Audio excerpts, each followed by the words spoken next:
வறட்சின்னு நிறைய பேருக்கு பிடிக்காது. ஆனா வறட்சியில தான் செழிப்பை இருக்கு. ஆமென்.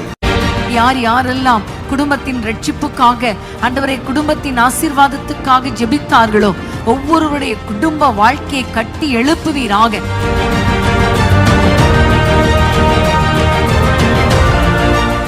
வீட்டுக்குள்ளே சமாதானத்தின் கதவுகள் திறக்கப்படுவதாக, ஒப்புரவாக்குதல் உண்டாவதாக, தேவனை நித்தமும் ஆராதிக்கிற வீடுகளாய் மாறுவதாக. என்னிடத்தில் வருகிறவனை நான் புறம்பே தள்ள மாட்டேன்.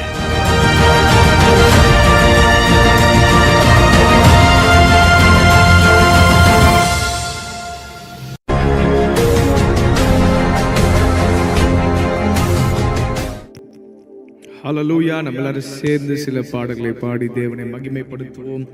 உம்மை ஆராதிக்கிறோம் இயேசுவே, உம்மை ஆராதிக்கிறோம். எனக்கு தெரிந்த பாடல், நல்லா கைகளை தட்டி பாடி நாம் தேவனை மகிமைப்படுத்துவோம்.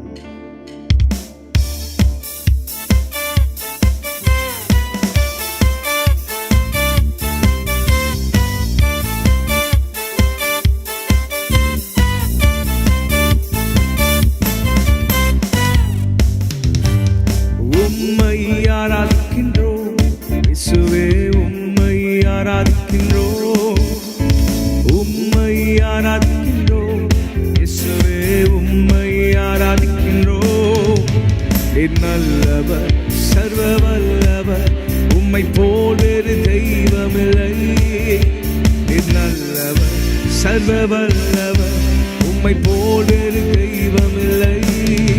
ஹல்லேலூயா, ஹல்லேலூயா, ஹல்லேலூயா, ஹல்லேலூயா, ஹல்லேலூயா, ஹல்லேலூயா, ஹல்லேலூயா, ஹல்லேலூயா.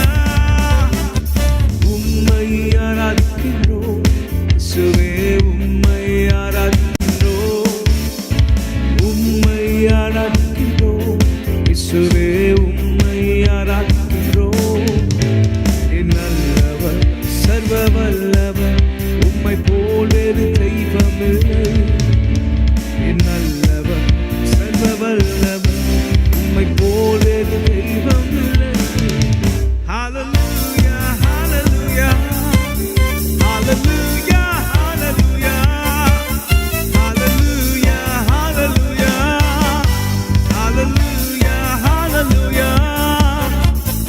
ஆவியான என்னையும் உங்க பிள்ளையாய் மாற்றினீர், ஆவியான என்னையும் உங்க பிள்ளையாய் மாற்றினீர்.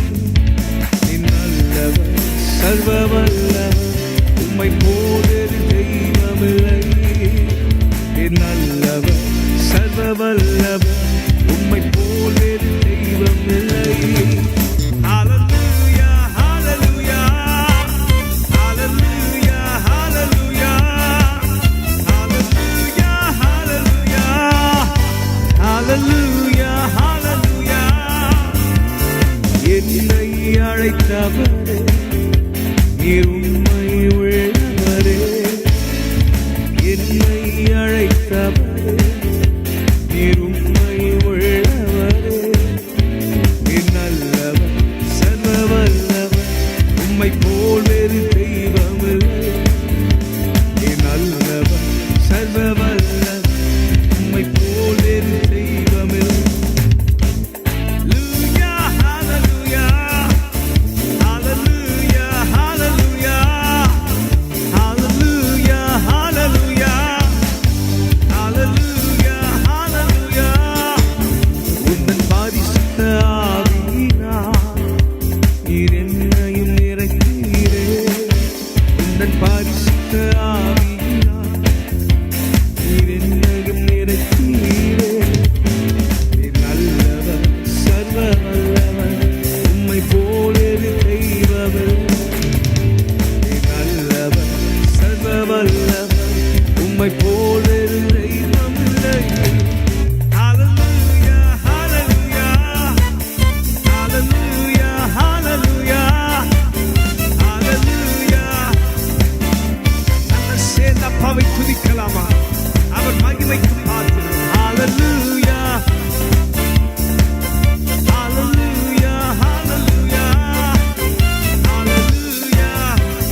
என்னை மறுரூபமாக்கிடுமே, மகிமையில் சேர்த்திடுமே.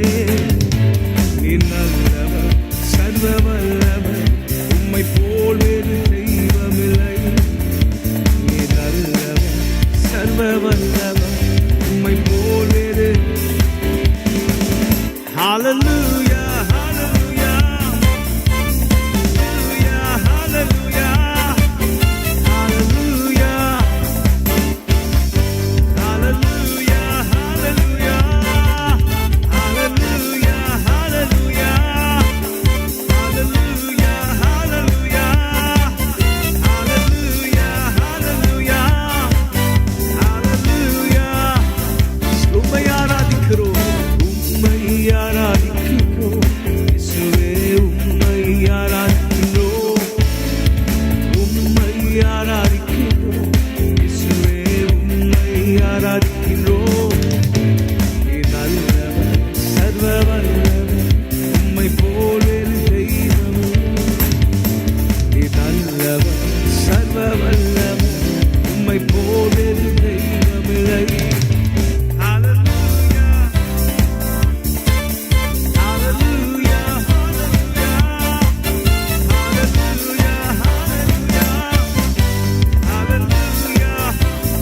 கைகளை அசைத்து பாடுவோமா? தேவனுக்கு மகிமை உண்டாக சத்தத்தை உயர்த்தி நாம் எல்லாரும் சேர்ந்து அப்பாவை புகழ்ந்து பாடுவோமா? நம்மை முன்குறித்த தெய்வம், நம்மை அழைத்தவர், அவர் உண்மை உள்ளவர். என்னை அழைத்தவரே, என்னை அழைத்தவரே, நீர் உண்மை உள்ளவரே. என்னை அழைத்தவரே, நீர் உண்மை உள்ளவரே. நல்லவர், சர்வ வல்லவர், போலே தெய்வம்.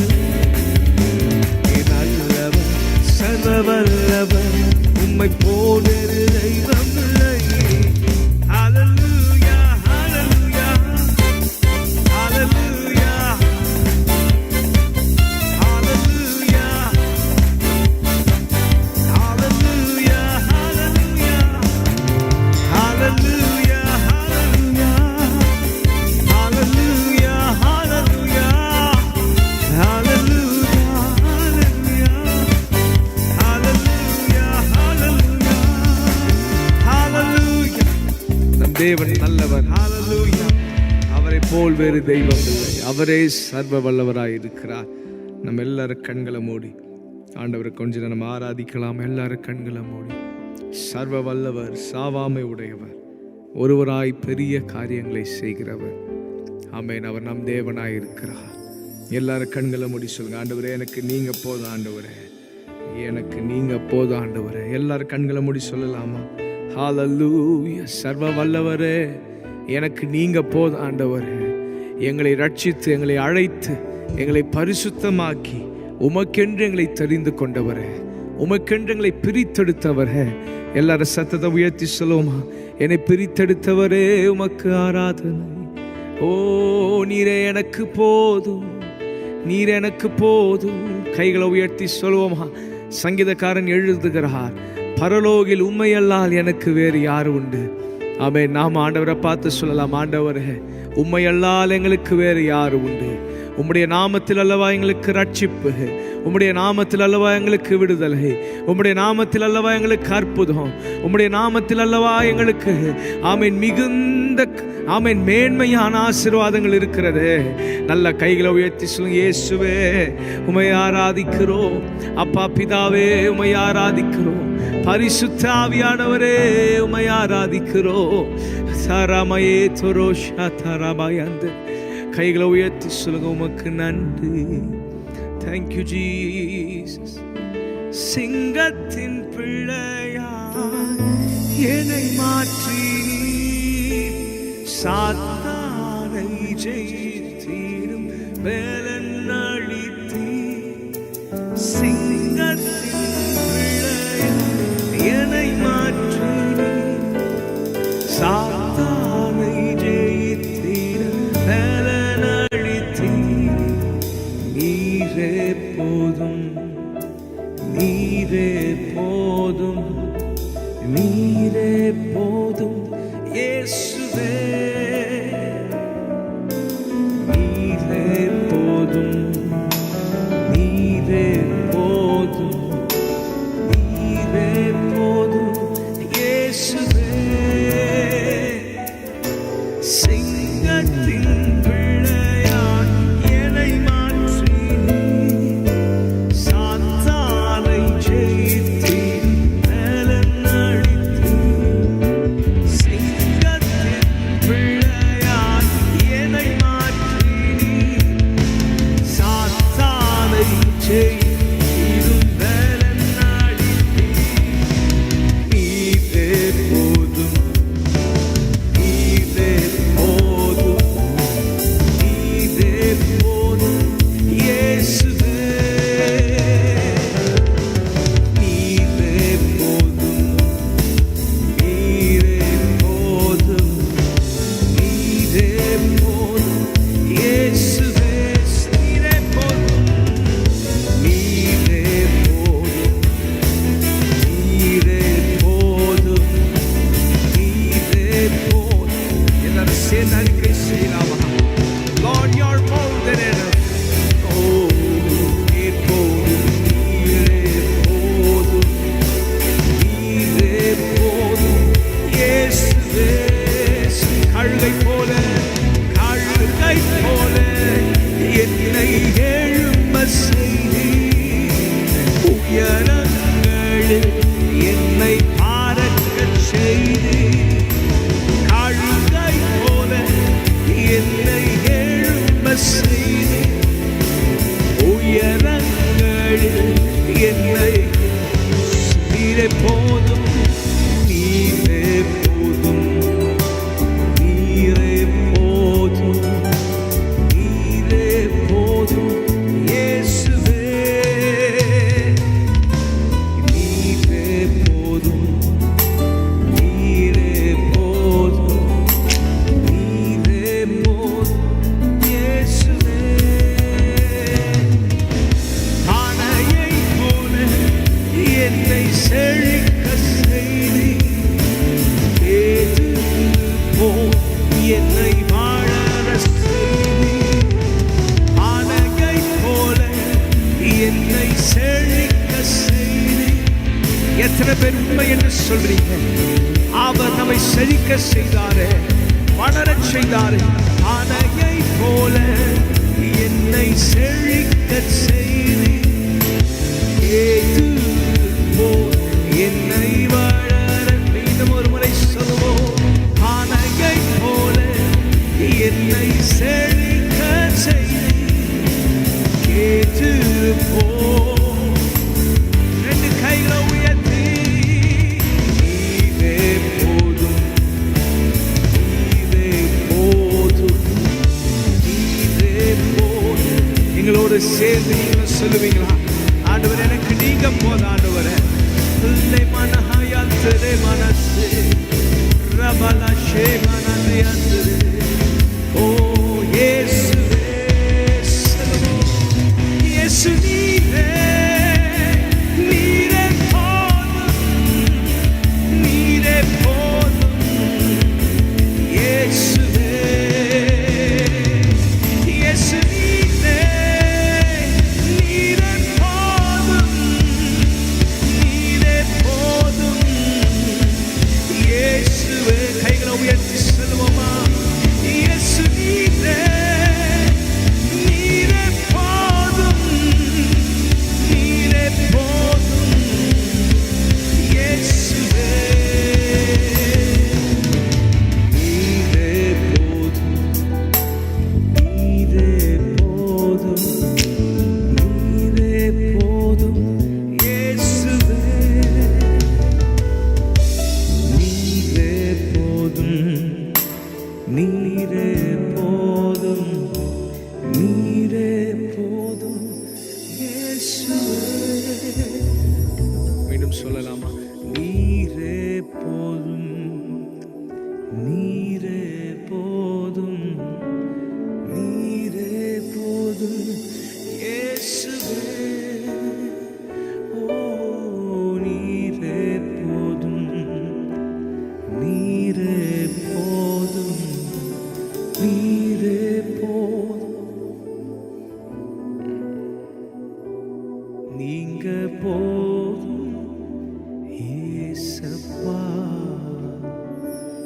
உங்க சமூகம் எனக்கு நீங்க போகும் ஏசப்பா. உங்க சமூகம் எனக்கு எத்தனை இன்பமே உந்தன் சமூகமே எத்தனை இன்பமே உந்தன் சமூகமே உள்ளமும் உடலுமே உமக்காகவே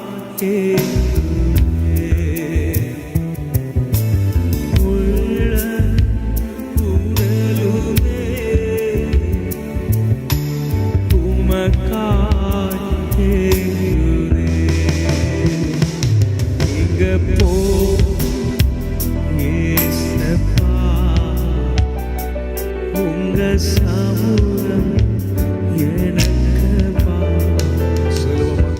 நீங்க ஏசப்பா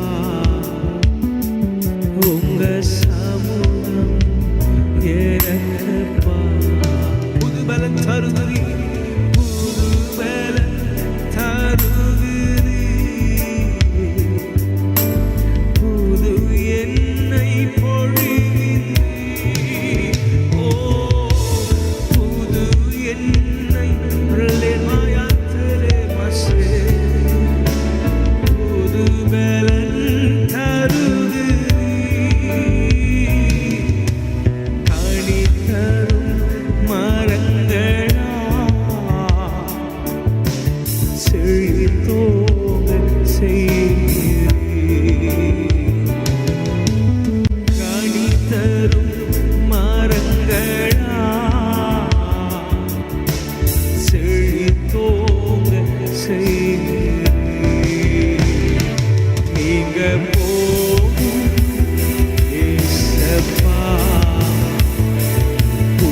சமூகம் எனப்பா நீங்க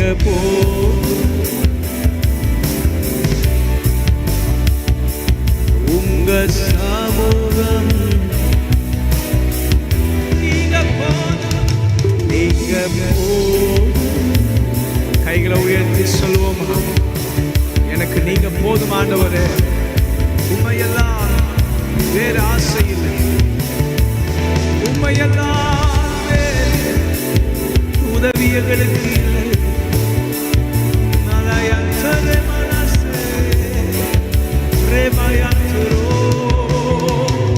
நீங்க போதும் ஏசப்பா உங்க சமூகம் எனப்பா. ஓ நீங்க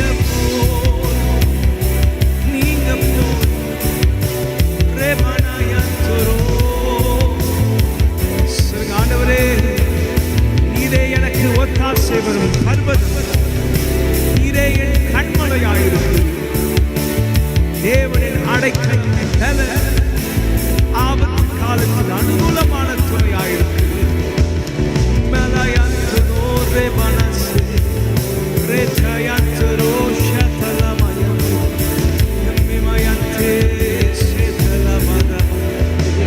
கைகளை உயர்த்தி அப்பாவும் சந்நிதியில்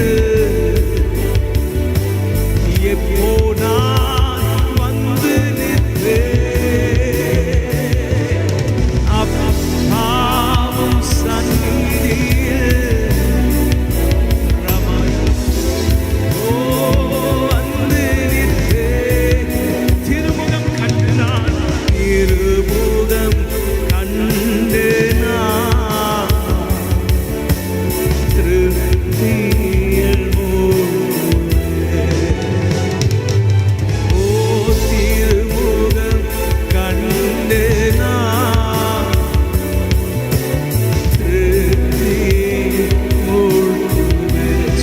போதும், நீங்க போதும் ஏசப்பா.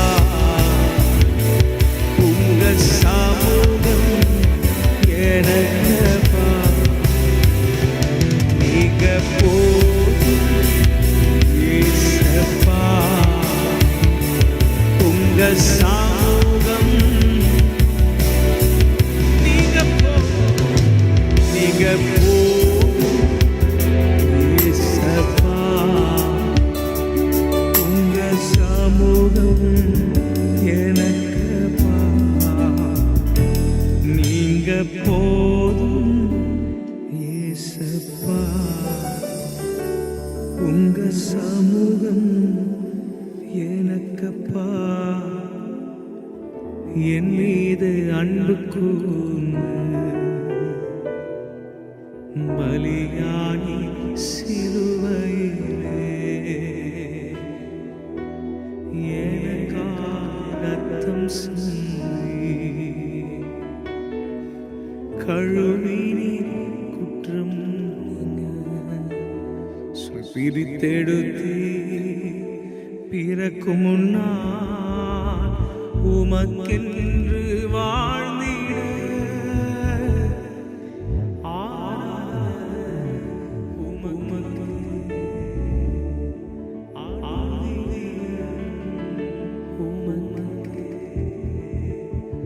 ஆண்டவர் நம்மை பிரித்தெடுத்தார். அதை எண்ணி பார்த்து நன்றி சொல்லணும்.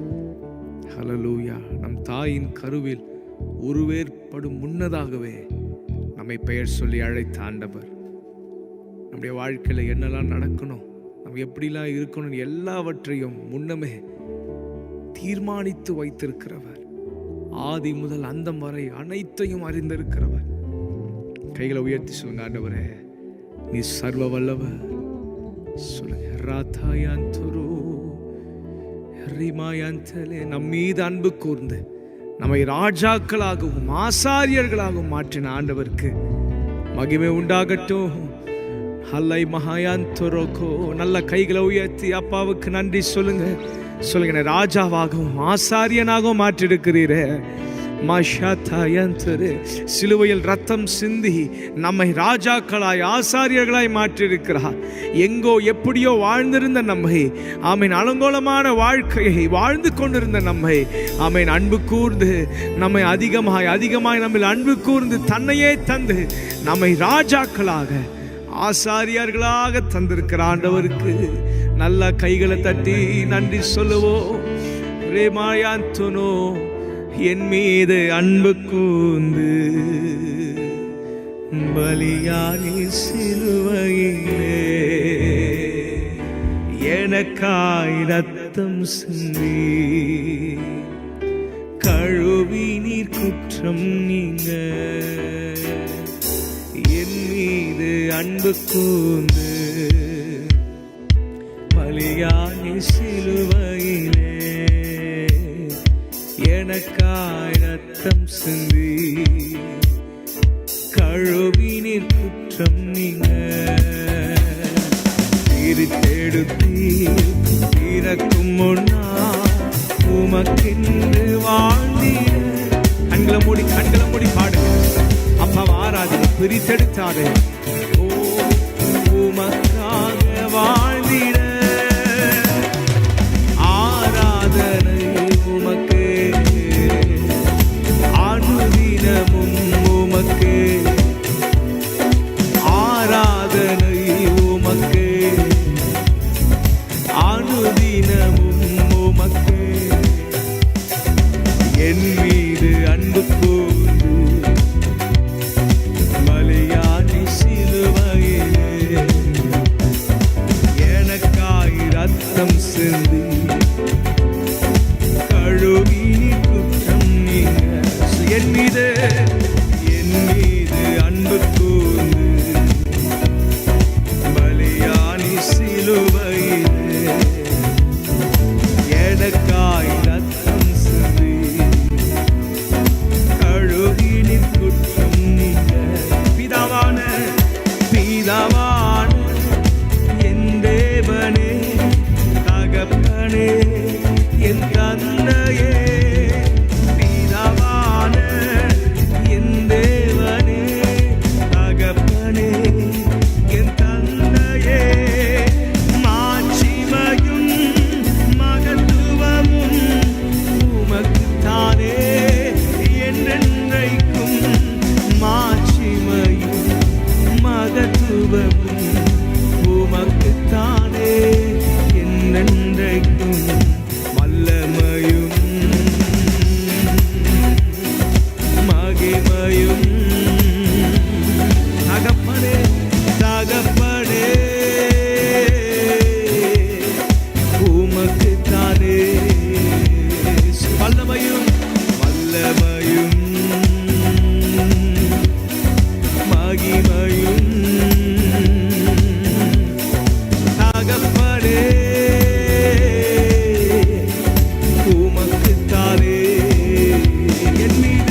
காய்ப்படாத மகனாக நிறுத்தினம்.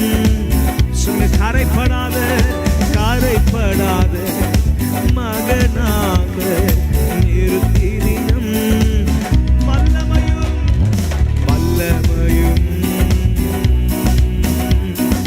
மகிமையும் தகப்பனே உமக்கு தானே. மாம்சமான இரையை என்று கிழித்து போது படித்திறந்தி. மாம்சமான இரையை என்று கிழித்து போது படித்திறந்தி. மகா பரிசுத்தமும் திருச்சமூகம் நுழைய செய்தி. மகா பரிசுத்தமும் திருச்சமூகம் மகா பரிசுத்தமும் திருச்சமூகம் நுழைய செய்தி. வல்லமையும் மகிமையும் தகப்பனே உமக்கு தானே. வல்லமையும் மகிமையும் தகப்பனே உமக்கு தானே. கைகளை உயர்த்தி வல்லமையும்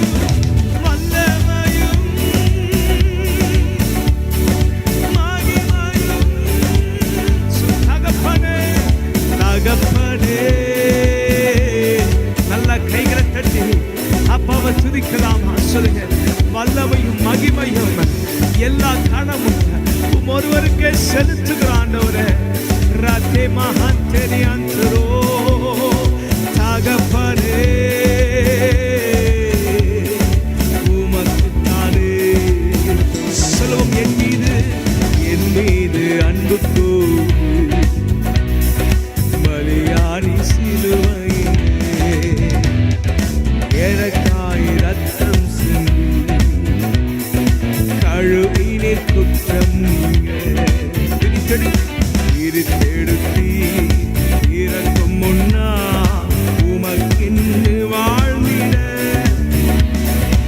இருத்தெடுத்தி இறக்கும் முன்னா உமக்கென்று. மீண்டும் பாடலாமா? பிரித்தெடுத்தி இருத்தெடுத்தி இறக்கும் முன்னா உமக்கென்று வாழ்ந்திட. மீண்டும் இருத்தெடுத்தி இறக்கும் முன்னா உமக்கென்று வாழ்ந்திட.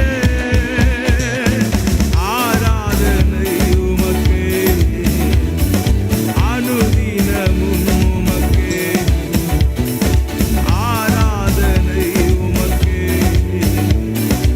அனுதினமும். ஆராதனை உமக்கே அனுதினமும் உமக்கே.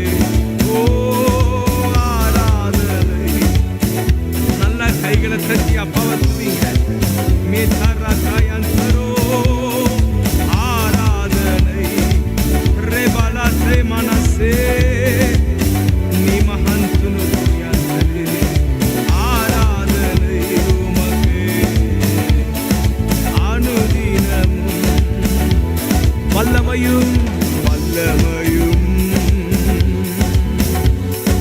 மகிமையும் தகப்பனே உமக்கு தானே. வல்லமையும் மகிமையும் தகப்பனே உமக்கு தானே. என் மீது அன்பு கூர்ந்து பலியான சிலுவையிலே எனக்காய் ரத்தம் சிந்தி கழுவினீர் குற்றம் நீங்க. என் மீது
இருக்கிற துதி நம் வாயில் இருக்கணுமே.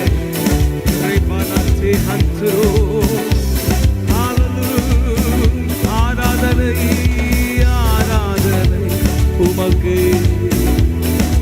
அனுதினம் உமக்கு ஆராதனை. நன்றி நன்றி நன்றி அப்பா. நல்ல கைகளை தட்டி ஓ பிதாவோடு நம்மை இணைத்த தேவனுக்கு நன்றி சொல்லுங்க. நம்முடைய ஆண்டவராகிய இயேசு கிறிஸ்துவின் மூலமாய் நமக்கு ஜெயம் கொடுக்கிற தேவனுக்கு நன்றி சொல்லுவோம். மரித்து 3ஆம் நாளில் உயிர்த்தெழுந்து நித்திய ஜீவனை ஆமே நமக்கு தந்த ஆண்டவருக்கு நன்றி சொல்லுவோம்.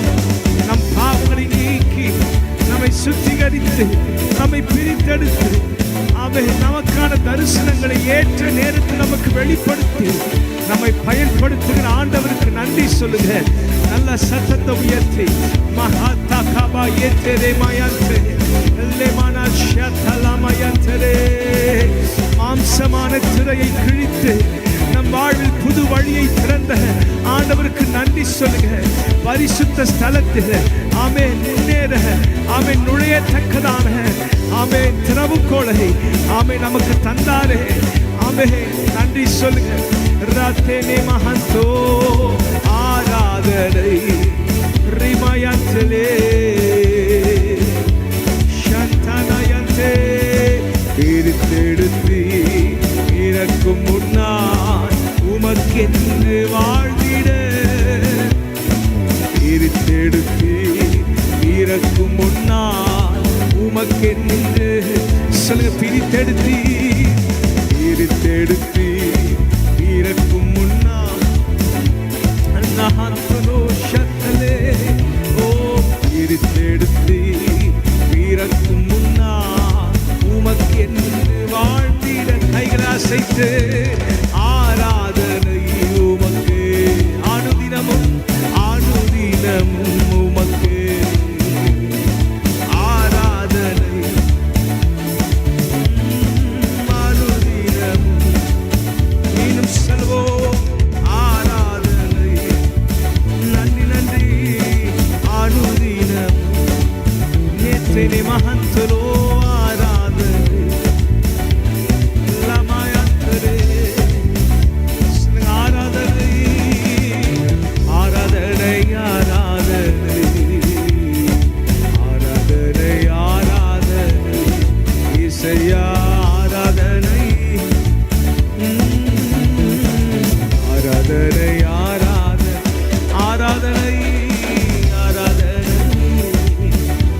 ஷபபயந்தனே ஆராதனை ஓ ஆராதனை ஆராதனை இசையா. எபினேசரே எபினேசரே எபினேசரே இதுவரையில் உதவி எபினேசரே எபினேசரே இதுவரையில் உதவி நீரே, இதுவரையில் உதவி நீரே, இதுவரையில் உதவி நீரே. உம்மை முழு உள்ளத்தோடு ஆராதிக்க, முழு பலத்தோடு அன்பு கூறுவேன்.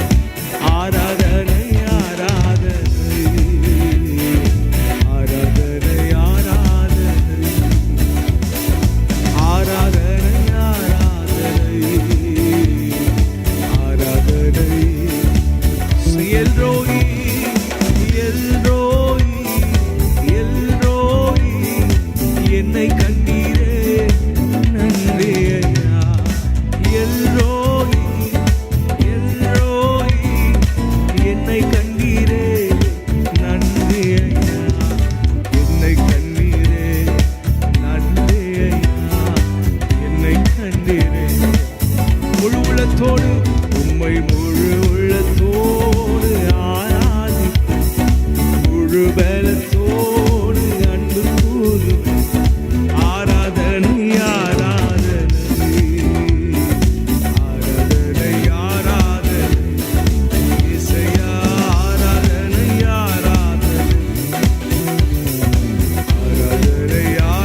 எல்லாரும் கைகளை உயர்த்தி சொல்லுவோம். ஆண்டவரே உமக்கு ஆராதனை, உமக்கு எல்லா கணத்தையும் நாங்கள் செலுத்துகிறோம். கடைசியா கைகளை உயர்த்தி உம்மை முழு உள்ளத்தோடு ஆராதிப்பேன், முழு பலத்தோடு அன்பு கூறுவேன். ஆராதனை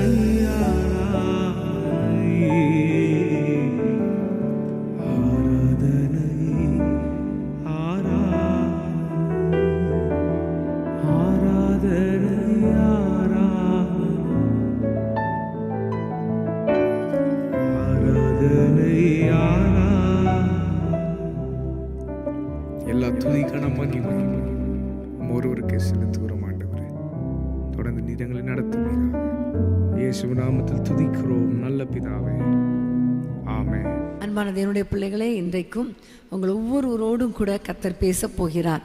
இந்த பைபிள் ஸ்டடி மூலமாக நிறைய காரியங்களை கர்த்தர் நமக்கு கற்றுக் கொடுக்க போகிறார். ஆமென். நாம் தொடர்ந்து சில வாரங்களாக, கிட்டத்தட்ட 4 வாரங்களாக மோசே குறித்து, அவனுடைய எல்லா குணாதிசயங்கள் அதை குறித்து நம்ம பார்க்கிறோம். ஒவ்வொரு நாளும் ஆண்டவர் நம்மோடு கூட இடைப்பட்டு கொண்டு இருக்கிறார். ஒவ்வொரு நாளும் நிறைய காரியங்களை கர்த்தர் நமக்கு கற்றுக் கொடுத்து கொண்டிருக்கிறார். மோசேயுடைய வாழ்க்கையில் எவ்வளோ காரியங்களை கர்த்தர் நமக்கு கற்றுக் கொடுப்பது நமக்கு கிடைத்த ஒரு பெரிய பாக்கியம். ஆமென், ஹல்லேலூயா. மோசேயுடைய வாழ்க்கையில் நம்ம பார்க்கும் பொழுது அவனுக்குள்ளே ஒரு வைராக்கியம், தேவனை குறித்த ஒரு வைராக்கியம் இருந்தது. அது மாத்திரமல்ல, உதவி செய்கிற ஒரு மனப்பான்மை, தரிசனத்தை, அழைப்பை உற்று பார்த்து அதை காத்து கொண்டு அதன்படி அதற்கு கீழ்ப்படுகிற அந்த தேவ அழைப்புக்கு பாத்திரவானாய் நடக்கிற அளவுக்கு அவனுடைய வாழ்க்கை நம்ம பார்த்தோம். ஜனங்கள் மேலே பரிதாபம் கொண்டு அவர்களுக்காக ஜெபிக்கிற, ஒரு மன்றாடி ஜெபிக்கிற ஒரு குண நலனை நம்ம பார்ப்பதற்கு கர்த்தர் கிருபை கொடுத்தார். அதே போல் தேவ திட்டத்தை விட்டு எவ்வளவு பிரிக்கக்கூடிய சூழ்நிலைகள் வந்தாலும், நெருக்கங்கள் வந்தாலும், அவமானங்கள், நிந்தைகள் வந்தாலும் தேவ திட்டத்தை விட்டு அவன் பிரிந்து போகவில்லை என்பதை குறித்து நம்ம பார்த்தோம். வசனத்துக்கு, தேவனுக்கு கீழ்ப்படுகிற ஒரு வாழ்க்கை அவன் வாழ்ந்தான் என்பதை குறித்து நம்ம பார்த்தோம். அது மாத்திரமல்லாமல் தேவனோடு கூட உள்ள உறவு, அவனுக்கும் ஆண்டவருக்கும் உள்ள ஜெப வாழ்க்கை அது எப்படி இருந்தது என்பதை குறித்து, ஒரு ஜெபிக்கிற தேவ மனிதன் என்பதை குறித்து நம்ம மோசேயை குறித்து நம்ம பார்த்தோம். இன்றைக்கு அவனுடைய வாழ்க்கையிலிருந்து இன்னும் சில காரியங்களை நம்ம கற்றுக்கொண்டு அதன்படி நாமும் செயல்படுத்த போகிறோம். ஏன் மோசேயை குறித்து நம்ம கற்றுக்கொள்கிறோம் என்றால், அவர் ஒரு தேவ ஊழியர், தேவ மனிதர், மனிதர்களை நடத்தினவர். அதனால் அவரை நாங்கள் கற்றுக்கொண்டு எங்களுக்கு என்ன பிரயோஜனம், நாங்கள் என்ன ஊழியமாக செய்கிறோம், நாங்கள் விசுவாசிகள் தானே அப்படின்னு நினைக்கக்கூடாது. ஆண்டவர் எப்பொழுதுமே தேவ பிள்ளைகள் அப்படின்னு தான் சொல்கிறாரே தவிர தேவ ஊழியர்கள், இந்த விசுவாசிகள்னு தனித்தனியாக இல்லை. எல்லாரும் விசுவாசிகள், எல்லாரும் தெய்வ பிள்ளைகள். நம்ம மோசே குறித்து ஏன் சொல்லி இருக்கிறார் என்றால், நாம் மோசை போல வாழ வேண்டும். ஆமென். அவரை, ஆண்டவரை போல வாழணும், தேவ மனிதர்களைப் போல வாழணும். இன்னும் சில ராங் காரியங்களை பார்க்கும்போது, நெகட்டிவ் காரியங்களை பார்க்கும்போது நம்ம இப்படி நடக்கக்கூடாது என்று அறிந்து கொள்வதற்காகத்தான் ஆண்டவர் நமக்கு மோசேயை குறித்து மற்றும் தேவ மனிதர்களை குறித்து வேதத்திலே கர்த்தர் எழுதி வைத்திருக்கிறார். இல்லைன்னா அவர் எழுத வேண்டிய அவசியமே கிடையாது. ஆகவே இன்றைக்கு இந்த தேவ மனிதனுடைய வாழ்க்கையிலிருந்து இன்னும் சில காரியங்களை கற்றுக்கொண்டு நம்முடைய வாழ்க்கையில் நம்ம அபியாசப்படுத்த கர்த்தர் நமக்கு கிருபை கொடுக்க போகிறார். ஹல்லேலூயா. யாத்திராகமம் 17ஆம் அதிகாரம், யாத்திராகமம் 17ஆம் அதிகாரம் 15ஆம் வசனத்தை வாசிக்க கேட்போம். மோசே ஒரு பலிபீடத்தை கட்டி அதற்கு யெகோவா நிசி என்று பெயரிட்டு, போதும். மோசே ஒரு பலிபீடத்தை கட்டி அதற்கு யெகோவா நிசி என்று பெயரிட்டான். இது நம்ம எல்லாருக்கும் தெரிந்த சம்பவம் தான். இதிலிருந்து நம்ம கற்றுக்கொள்கிற காரியம் என்ன அப்படின்னு பார்க்கும் பொழுது, மோசே குறித்து போன வாரத்தில் நான் உங்களுக்கு சொன்னேன், அவர் ஜெபிக்கிற ஒரு மனிதன், தேவனை தேடுகிற மனிதன், முகமுகமாய் ஜெபிக்கிறவர், ஜனங்களுக்காக ஜெபிக்கிறவர், ஆத்துமாக்களுக்காக ஜெபிக்கிறவர், அற்புதத்திற்காக ஜெபிக்கிறவர் என்று சொல்லி நம்ம பார்த்தோம்.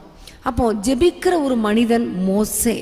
இந்த இடத்துல நம்ம பார்க்கிறோம், இந்த நேரத்தில் இஸ்ரவேல் ஜனங்களுக்கு விரோதமாக அமலேக்கியர் சத்துருக்கள் வந்த பொழுது அந்த சத்துருக்களின் கைகளில் நின்று ஆண்டவர் ஜனங்களை விடுவிக்கும்படியாக மோசே ஒரு மலையின் மேலே ஏறி தன்னுடைய கைகளை உயர்த்தி பிடித்து கொண்டிருந்தான் என்று நம்ம 17ஆம் அதிகாரத்தில் நம்ம வாசிக்கலாம். அப்போ கைகளை உயர்த்தி பிடித்து கொண்டிருப்பது எதற்கு அடையாளம்? ஜெபத்துக்கு அடையாளம். கைகளை உயர்த்தி கைகளை விரித்து அவரை நோக்கி பார்ப்பது ஜெப வாழ்க்கைக்கு அடையாளமாக இருக்கிறது. அப்போ மோசேவுடைய வாழ்க்கையில் சத்துருக்கள் வந்த பொழுது அவர் கைகளை உயர்த்தி ஆண்டவரை நோக்கி ஜெபம் பண்ணினார். கீழே விடலை. கீழே விட்ட பொழுது என்ன நடந்தது? அமலேக்கியர் மேற்கொண்டார்கள். கரங்களை உயர்த்தின பொழுது அமலேக்கியர் தோற்று போனார்கள். அப்போ அப்படிப்பட்ட சூழ்நிலையில் அவனுக்கு ஒன்றை புரிந்து கொண்டார் மோசே, கைகள் எப்போ உயர்த்தி இருந்தால் கண்டிப்பாக நமக்கு வெற்றி. அதை அறிந்து கொண்ட ஆரோனும் ஊரும் என்ன செஞ்சாங்க? மோசே அழகாக ஒரு கல்லில் உட்கார வச்சுட்டு அவங்களுடைய 2 கைகளையும் உயர்த்தி பிடித்தார்கள். எப்பொழுதும் மோசேயுடைய கை உயர்ந்திருந்தது. இது எதற்கு அடையாளம்? இப்போ யுத்தம் முடிகிற வரைக்கும், சத்துருக்கள் மத்தியில் ஒரு வெற்றி கிடைக்கிற வரைக்கும் மோசேயுடைய கைகள் உயர்ந்திருந்தது. ஆமேன். அப்போ ஜெபம் பண்ணி கொண்டே இருந்தார். ஆண்டவரை நோக்கி ஜெபம் பண்ணி கொண்டே இருந்தார்.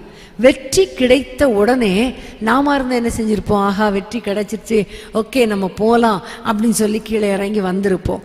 ஆனால் மோசே அப்படி செய்யலை. வெற்றி கிடைத்த உடனே ஒரு பலிபீடத்தை கட்டி அதற்கு யெகோவா நீசி என்று பெயரிட்டார். அப்போ வெற்றி கிடைத்த உடனே என்றால் என்ன அர்த்தம்? ஜெபத்துக்கு பதில் கிடைத்த உடனே அவருக்கு நன்றி செலுத்தி பலிபீடம் கட்டி தொழுது கொண்டது நன்றி செலுத்துவதற்கு அடையாளமாக இருக்கிறது. நமக்கு அற்புதத்துக்காக நம்ம ஜெபிக்கிறோம், பாரத்தோடு ஜெபிக்கிறோம், அதிசயத்தை கர்த்தர் செய்யும்படி போராடி ஜெபிக்கிறோம். ஆனால் அற்புதம் கிடைத்த பிறகு எத்தனை பேர் நாம் நன்றி செலுத்துகிறோம் என்பதை கொஞ்சம் யோசித்து பார்க்கணும். ஆனால் இந்த மோசே கர்த்தர் அற்புதம் செய்த உடனே அவர் ஆண்டவரை அப்படி சும்மா விட்டுட்டு வரல. பலிபீடம் கட்டி தொழுது கொண்டு யெகோவா நீசி, கர்த்தர் எங்களுக்கு அற்புதம் செய்தார், வெற்றி கொடுத்தார், நன்றி ஸ்தோத்திரம் என்று சொல்லி அவரை தொழுது கொண்டார். பலிபீடம் கட்டுவது என்று சொல்வது எப்பொழுதுமே கர்த்தருக்கு நன்றி செலுத்தி அவரை தொழுது கொள்வதற்கு அடையாளம். நோவாவையும் அவனுடைய குமாரரையும் அந்த ஜல பிரளயத்திலிருந்து வெளியே கொண்டு வந்த உடனே நோவா செய்த முதல் காரியம் பலிபீடம் கட்டி தொழுது கொண்டான். எதற்கு அடையாளம்? என்னை பாதுகாத்தீரே, எங்கள் குடும்பமாக எங்களை பாதுகாத்தீரே, நன்றி ஏசப்பா. ஆபிரகாமும் ஒவ்வொரு இடமாக கர்த்தர் அவனை கைட் பண்ணி வழி நடத்தும் பொழுதெல்லாம் பார்த்தீங்கன்னா எங்கேயாவது ஒரு இடத்துல கர்த்தர் நீங்கள் தங்கி இருக்கணும்னு சொல்லும் பொழுது அந்த இடத்துல இம்மட்டும் எங்களை நடத்தினீரே என்று சொல்லி பலிபீடம் கட்டி கர்த்தரை தொழுது கொண்டதை நம்ம பார்க்கிறோம். யாக்கோபுடைய வாழ்க்கையிலையும் கர்த்தர் என்னை இம்மட்டுமாய் நடத்தினீரே, கோலும் தடியுமாய் நான் இந்த யோர்தானை கடந்து வந்தேன், என்னை 2 பரிவாரம் உடையவங்களாய் ஆக்கினீரே அப்பா என்று சொல்லி ஆண்டவருக்கு ஸ்தோத்திரம் பண்ணதை நம்ம பார்க்கிறோம். ஒவ்வொருவருடைய வாழ்க்கையிலேயும் கர்த்தருக்கு நன்றி செலுத்துதல் மிக மிக அவசியமான காரியம். அதுதான் மோசே செய்தார். எங்களுடைய எவ்வளோ பெரிய அற்புதம்! அமலேக்கியரை கர்த்தர் அதம் பண்ணி போட்டாரே, எங்களை வழிமறித்த சத்ருவின் கிரியைகளை கர்த்தர் அழித்து போட்டாரே என்று சொல்லி ஆண்டவருக்கு நன்றி செலுத்தினார். நம்முடைய வாழ்க்கையிலையும் ஆண்டவருக்கு நாம் எந்த அளவுக்கு நன்றி செலுத்துகிறோம் கொஞ்சம் யோசித்து பாருங்க. ஜெபம் அதிகமாக இருக்கா, நன்றி அதிகமாக இருக்கா? ஒரு முறை உங்களுக்கெல்லாம் தெரிஞ்சது தான், வேடிக்கையாக ஒரு கதை சொன்னாங்க. ஒரு மனிதன் கனவு பார்த்தாரா ஏதோ ஒன்று காரியம். அதில் பார்த்தா 2 ஏஞ்சல்ஸ் வானத்திலேருந்து அனுப்பப்பட்டாங்களாம் பூமிக்கு. 2 பேரும் வந்து ஒரு குறிப்பிட்ட வேலைக்காக ஆளுக்கு ஒரு வேலையை ஆண்டவர் கொடுத்தாராம்.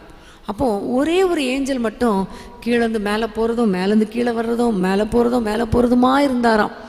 அப்போ கையில் பெரிய பெரிய சாக்கு இருந்துச்சான், அது நிறைஞ்சிருச்சான். அப்புறம் போய் அங்கே போய் கொட்டிட்டு திருப்பி அந்த சாக்கை எடுத்துகிட்டு வந்தாராம்.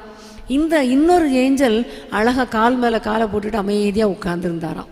அப்போது இந்த ஏஞ்சல் யோசித்தாரா, இதே இவன் போயிட்டு எனக்கும் ஆண்டவர் வேலை கொடுத்தாரு, ஆனால் நான் இவ்வளோ ரிலாக்ஸ்டாக இருக்கேன், இவன் என்ன இவ்வளோ வேகமாக ஓடிட்டுருக்காருன்னு சொல்லிட்டு, இப்போ ஒரு நிமிஷம் நின்று அப்படின்னா எனக்கு நிற்கிறதுக்கே டைம் இல்லை, நீ என்ன நிற்க சொல்கிற அப்படின்னு சொன்ன உடனே இல்லை உனக்கு என்னதான் வேலை கொடுத்தாரு, நீ பாட்டு ஓடிட்டே இருக்க அப்படின்னு சொன்ன பொழுது கீழே ஜனங்கள் ஜெபிக்கிற அவ்வளோ ஜெப குறிப்புகளையும் நீ தூக்கிட்டு வா, சேகரித்து எடுத்துட்டு வா அப்படின்னு ஆண்டவர் சொன்னார்.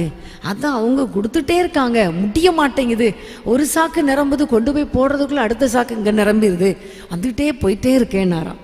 சொல்லிட்டு இவனுக்கு உடனே இந்த தேவதன் கேட்டார், ஆமாம் நீ என்ன வேலை அனுப்பப்பட்ட, நீ அமைதியாக கால் மேலே காலை போட்டு உட்கார்ந்துட்டு இருக்க, உன்னை பார்த்தா எனக்கே பொறாமையாக இருக்கே அப்படி சொன்னபோது இவர் சொன்னாராம், என்கிட்ட மக்களுடைய நன்றியெல்லாம் சேகரிச்சுட்டு வர சொன்னார்.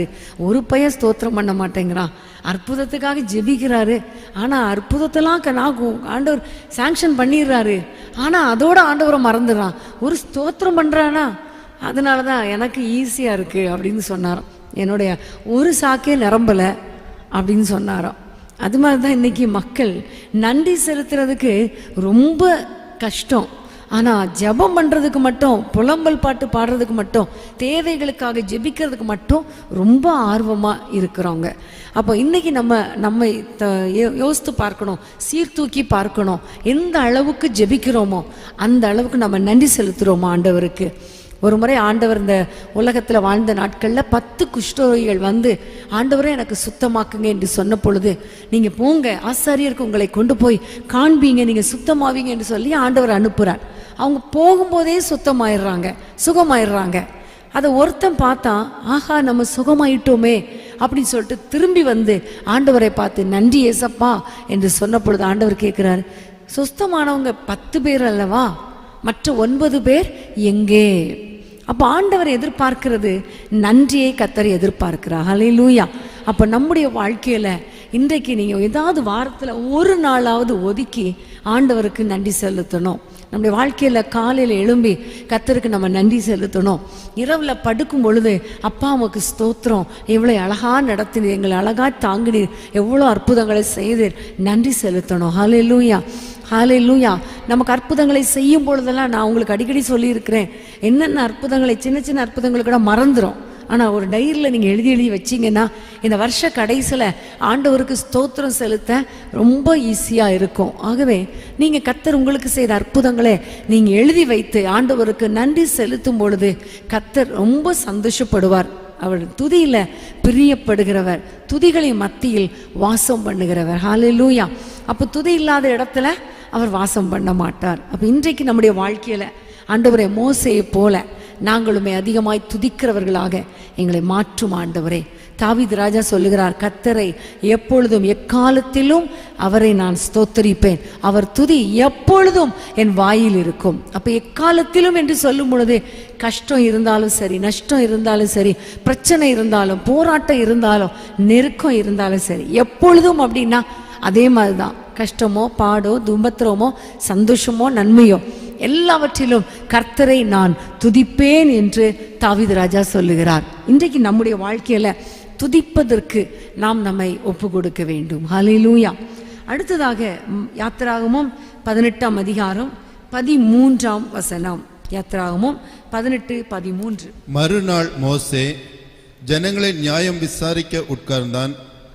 ஜனங்கள் காலமே துவக்கி சாயங்காலம் மட்டும் மோசேக்கு முன்பாக நின்றார்கள். இதுல பார்க்கிறோம், காலையிலிருந்து சாயங்காலம் வரைக்கும் இந்த மோசே ஜனங்களை நியாயம் விசாரித்தான் என்று நம்ம பார்க்கிறோம். அப்ப இது பாருங்க, காலையில உட்கார்ற மோசே சாயங்காலம் வரைக்கும் உட்கார்ந்து ஒவ்வொரு ஜனங்களுடைய பிரச்சனையா கேட்டு அவங்களுக்கு நியாயம் விசாரிச்சு குறைவுகளை கேட்டு அவர் அவ்வளோ அழகாக உட்கார்றாருன்னா இதுலேருந்து நமக்கு புரியுது மோசேயுடைய ஜனங்கள் மேலே வைத்திருந்த ஒரு கரிசனை, ஜனங்கள் மேலே வைத்திருந்த ஒரு கரிசனை. அவர்களுக்கு நியாயம் செய்யணும், சண்டை போடுறாங்க, அவங்களுக்கு இந்த பிரச்சனை இல்லை, இந்த குறைவு இது இல்லை அது இல்லை. அப்போ இதெல்லாம் கேட்டு நம்ம எப்படியாவது அவங்களுக்கு கர்த்தரிடத்திலிருந்து ஒரு பதிலை வாங்கி கொடுக்கணும், அல்லது நியாயம் செய்யணும், அல்லது அவங்களுடைய குறைவுகளை நிறைவாக்கணும், அவங்களுக்கு ஆலோசனை சொல்லணும் என்று சொல்லி அவ்வளவாய் ஜனங்கள் மேலே கரிசனையாய் இருந்ததை நம்ம பார்க்கிறோம். இன்னைக்கு நம்முடைய வாழ்க்கையில் நமக்கு இருக்கிற கரிசனை, ஜனங்கள் மேலே இருக்கிற கரிசனை எவ்வளவு யோசித்து பாருங்க. கொஞ்சம் யாராவது நம்மக்கிட்ட வந்து ஏதாவது காரியத்தை முறுமுறுத்தா என்ன நினைக்கிறோம், இவங்களுக்கு வேற வேலையே இல்லை அப்படின்னு நம்ம நினச்சிடுறோம். ஆனால் இவர் எவ்வளோ கஷ்டப்பட்டு எவ்வளோ நேரம் உட்கார்ந்து தேவ சமூகத்தில் உட்கார்ந்து அவருக்கு எல்லாத்துக்கும் ஆலோசனை கொடுக்குறாரே, அப்போ எவ்வளோ கரிசனை உடையவர். அதுக்கு பிறகுதான் அவங்க மாமனார் சொல்லுகிறார், இவ்வளோ கஷ்டப்படுறீங்களே, அப்போ 10 பேருக்கு அதிபதி, 1000 100 பேருக்கு அதிபதி, 1000 பேருக்கு அதிபதி ஏற்படுத்தி சின்ன சின்ன பிரச்சனைகளெல்லாம் அவங்களே தீர்க்கட்டும், பெரிய பிரச்சனையை நீங்கள் தீருங்க என்று சொல்லி அதுக்கு பிறகுதான் ஆலோசனை கொடுக்குறார். அது வரைக்கும் அவர் காலையிலேருந்து சாயங்காலம் வரைக்கும் உட்கார்ந்தான். சாப்பிட்டாரா, வச்சாரா, தூங்கினாரா ஒன்றும் தெரியாது. ஜனங்கள் மேலே ஒரு பாரம், ஜனங்களுக்கு அற்புதம் செய்யணும், அவங்க பிரச்சனையை தீர்க்கணும், அவங்களுக்கு நியாயம் செய்யணும். அவங்க 2 பேர் வழக்காடினாங்கன்னா அதை சண்டையை தீர்த்து விட்டு சமாதானத்தை உண்டாக்கணும் அப்படிங்கிறதுல ரொம்ப கேர்ஃபுல்லாக, ரொம்ப பாரத்தோடு இருந்ததை நம்ம பார்க்கிறோம். அதே போல் இன்னொரு சம்பவத்தில் என்னாகமும் 41-42 வாசிப்போம். என்னாகமும் 16ஆம் அதிகாரம் 41-42. என்னாகமும் 16. மறுநாளில் இஸ்ரவேல் புத்திரரின் சபையார் எல்லாரும் மோசேக்கும் ஆரோனுக்கும் விரோதமாக முறுமுறுத்து, நீங்கள் கர்த்தரின் ஜனங்களை கொன்று போட்டீர்கள் என்றார்கள். சபையார் மோசேக்கும் ஆரோனுக்கும் விரோதமாக கூடி ஆசரிப்பு கூடாரத்துக்கு நேரே பார்க்கிற போது மேகம் அதை மூடினது, கர்த்தரின் மகிமை காணப்பட்டது. இதுல நமக்கு தெரியும், நம்ம எல்லாருக்கும் தெரிந்த இந்த கோராகு அந்த குடும்பத்தை முழுமையாக பூமி விழுங்கி போட்ட பொழுது அவங்க மோசேக்கு ஆரோனுக்கு விரோதமாக பேசுனதுனால தான் ஆண்டவர் இந்த தண்டனையை கொடுத்தார் என்பதை கூட அறியாம இந்த ஜனங்கள் திரும்பவும் மோசேக்கும் ஆரோனுக்கும் விரோதமா முறுமுறுத்த பொழுது கர்த்தர் இறங்கி வந்தார். தொடர்ந்து வாஸ்து பார்த்தீங்கன்னா ஒரு வாதை உண்டாயிற்று, கர்த்தரிடத்திலிருந்து கோபம் வந்தது. அவர் சொல்லுகிறார், நீங்க 2 பேரும் விலகி போங்க, நான் இந்த ஜனங்களை நான் அதமாக்க போறேன் என்று சொன்ன பொழுது வேதம் சொல்லுகிறது, அவர்கள் முகம் குப்புற விழுந்தார்கள். விழுந்து ஆண்டவரை நோக்கி பார்க்குறாங்க. அப்போ திடீர்னு சொல்லி பார்த்தா வாதை புறப்பட்டு வந்துருச்சு. ஒரு பெரிய கர்த்தரிடத்துல வாதை வந்துருச்சு. நிறைய மக்கள் அழிந்து கொண்டே இருக்கிறாங்க. அப்போ மோசே நினைச்சிருக்கலாம், நமக்கு விரோதமாக பேசுனதுனால ஆண்டவர் எவ்வளோ பெரியவர், நியாயம் தீர்க்கிறார், பரவாயில்ல நமக்கு விரோதமாக பேசினவங்கெல்லாம் அழியட்டும் அப்படியா நினைச்சாரு? இல்லை, அவருக்கு ஜனங்கள் அழிவது ஆசையும் கிடையாது. அவர் உடனே ஆரோனை பார்த்து சொல்லுகிறார், ஆரோனே நீ உடனே தூப கலசத்தை எடுத்துக்கொண்டு வேகமா வா, வாதை வந்திருக்கிறது, வேகமா ஜனங்களுக்குள்ள வா என்று சொன்ன பொழுது அதே போல ஆரோன் கையில தூப கலசத்தை எடுத்து விட்டு, அந்த வசனம் அழகா வாசிங்க 48ஆம் வசனம். செத்தவர்களுக்கும் உயிரோடு இருக்கிறவர்களுக்கும் நடுவே நின்றான், அப்பொழுது வாதை நிறுத்தப்பட்டது. ஆமென். செத்தவர்களுக்கும் உயிரோடு இருக்கிறவர்களுக்கும் நடுவே நின்றா. ஹல்லேலூயா. இது ஆரோனை நிக்கல, மோசே சொல்லி ஆரோனை நிற்க வைக்கிறார். இந்த ஜனங்கள் அதமாகி போய்விடக்கூடாது, எப்படியாவது இந்த வாதையை நிறுத்தணும் என்கிற ஒரு எண்ணத்தோடு மோசே ஆரோனை நோக்கி சொல்கிறார், துரிதமாக தூப கலசத்தை எடுத்துக்கொண்டு வந்து ஜனங்களுக்குள்ளே நீ வந்து நில் என்று சொன்ன பொழுது, செத்தவர்களுக்கும் உயிரோடு இருக்கிறவர்களுக்கும் நடுவே நின்ற பொழுது வாதை நிறுத்தப்பட்டது. ஹல்லேலூயா. அப்போ இங்க ஜனங்கள் மேல மோசேக்கு இருந்த கரிசனையை நம்ம பார்க்கிறோம். முறுமுறுக்கிற ஜனங்கள் தான், இவங்களுக்கு விரோதமாகவே தலை தூக்குற மனுஷர்கள் தான், ஆனா சத்துருக்கள் தான். ஆனா அப்படிப்பட்டவங்க கூட அழிஞ்சு போகணும் அப்படின்னு இந்த மோசே நினைக்கவே இல்லை. உயிரோடு இருக்கிறவர்களுக்கும் செத்தவர்களுக்கும் நடுவே ஜெபிக்கும்படி தூப கலசம் என்று சொல்லும் பொழுது விண்ணப்பத்தை குறிக்கிறது, வேண்டுதலை குறிக்கிறது. அப்போ செத்தவர்களுக்கும் உயிரோடுகளுக்கும் நடுவே நின்று ஜெபிக்கிறவர்களாக இவர்கள் மாறினார்கள். ஹல்லேலூயா. அப்போ நம்முடைய வாழ்க்கையில நமக்கு விரோதமாக எழும்புறவர்களுக்கு விரோதமாக நம்ம விண்ணப்பம் பண்ணணும். அவங்களுக்கு ஏதாவது பிரச்சனை வரும் பொழுது நல்லா வரட்டும், இவங்களுக்கு பிரச்சனை வரட்டும், சாகட்டும் அப்படி நினைக்கக்கூடாது. கர்த்தாவே இவர்களை ஆசீர்வதிங்க, இவங்களை நடத்துங்க என்று சொல்லி நம்ம கண்டிப்பாக அவர்களுக்காக நம்ம ஜெபிக்கிறவர்களாய் மாற வேண்டும். அப்போ மக்கள் மேலே ஒரு கரிசனை நமக்கு ரொம்ப ரொம்ப அவசியம். அதை தான் ஆண்டவர் சொல்கிறார். புலம்பல் 2ஆம் அதிகாரம் 19ஆம் வசனம். புலம்பல் 2:19. எரேமியாவின் புலம்பல் 2:19ஆம் வசனத்தை வாசிப்போமா? 2:19. எழுந்திரு, ராத்திரியிலே முதல் சாமத்தில் கூப்பிடு, ஆண்டவரின் சமூகத்தில் உன் இருதயத்தை தண்ணீரை போல ஊற்றிவிடு. எல்லா தெருக்களின் முனையிலும் பசியினால் மூர்ச்சித்து போகிற உன் குழந்தைகளின் பிராணனுக்காக உன் கைகளை அவரிடத்திற்கு ஏறெடு. ஆமென். ஹல்லேலூயா. ராத்திரியிலே எழுந்திரு, ஜனங்களுக்கு ஆண்டவருடைய சமூகத்திலே உன் இருதயத்தை தண்ணீரை போல ஊற்றிவிடு. எதற்காக? எல்லா தெருக்களின் முனையிலும் பசியினால் மூர்ச்சித்து போகிற உன் குழந்தைகளின் பிராணனுக்காக உன் கைகளை ஏறிடு என்று ஆண்டவர் சொல்லுகிறார். எல்லா தெருக்களிலும் பசியினால மூர்ச்சித்து போகிறது குழந்தைகள், அழிந்து போகிற குழந்தைகளுக்காக. அதாவது என்ன அர்த்தம்? ஆண்டவர் அந்த ஆத்தும பசியை தீர்க்க முடியாம, அவங்களுக்கு இயேசு கிடைக்காம எங்கெங்கேயோ அவங்க ஓடிட்டு இருக்காங்க. ஆன்மீக பசிங்கிறது ரொம்ப கொடுமையானது. உயிரோடு உன் தெய்வத்தை எப்படி பார்ப்பது? ஜீவிக்கிற தெய்வம் உண்டா என்று சொல்லி இன்றைக்கு மக்கள் தெருவில் ஓடுறாங்க, மூர்ச்சித்து போறாங்க, தவறான நம்பிக்கைக்குள்ள போறாங்க, தங்களை கஷ்டப்படுத்துறாங்க. ஆனால் இப்படிப்பட்ட மக்களுக்காக நீ பிராணனை ஏறடு என்று ஆண்டவர் சொல்லுகிறார். நம்முடைய வாழ்க்கையில இப்படிப்பட்டவர்களுக்காக ஜெபிக்கிற ஒரு ஜெப ஆவி ஆண்டவர் எதிர்பார்க்கிறார். ஒரு கரிசனையை கர்த்தர் எதிர்பார்க்கிறார். இன்னைக்கு இருக்கிற சூழ்நிலையை பாருங்க, எவ்வளோ பிரச்சனைகள் நம்முடைய தேசத்துல. சபைகளுக்கு விரோதமாக பல பிரச்சனைகள், கிறிஸ்தவர்களுக்கு விரோதமான பல பிரச்சனைகள். அதெல்லாம் விட்டுருங்க, அது ஆண்டவர், நம்ம ஆண்டவர் நமக்கு பார்த்து கொள்வார். ஆனால் ஏழை ஜனங்கள் எவ்வளோ கஷ்டப்படுறாங்க, பணத்துக்கு எவ்வளோ கஷ்டப்படுறாங்க, வேலை இல்லாமல் எவ்வளோ கஷ்டப்படுறாங்க, எவ்வளோ பணம் அவங்களுக்கு வர வேண்டிய பணம் வராமல் எவ்வளோ பேர் கஷ்டப்படுறாங்க, எவ்வளோ முதியோர்களுக்கு வர வேண்டிய பென்ஷன் வரல, முதியோர்களுக்கு வர வேண்டிய உதவித்தொகை வரல, எவ்வளோ போராட்டங்கள், பெண்களுக்கு எதிரான போராட்டங்கள், வாலிபர்களுக்கு விரோதமான போராட்டங்கள், இப்படி நிறைய பிரச்சனைகள், எவ்வளோ அழிவுகள், எவ்வளோ பாவத்தினால ஜனங்கள் பாவம் செய்கிறதுனால அழிவுகள், தற்கொலை, விபச்சாரம், வேசித்தனத்தினால கொலை, கொள்ளை, எவ்வளோ காரியங்கள் நடக்கு தேசத்தில்.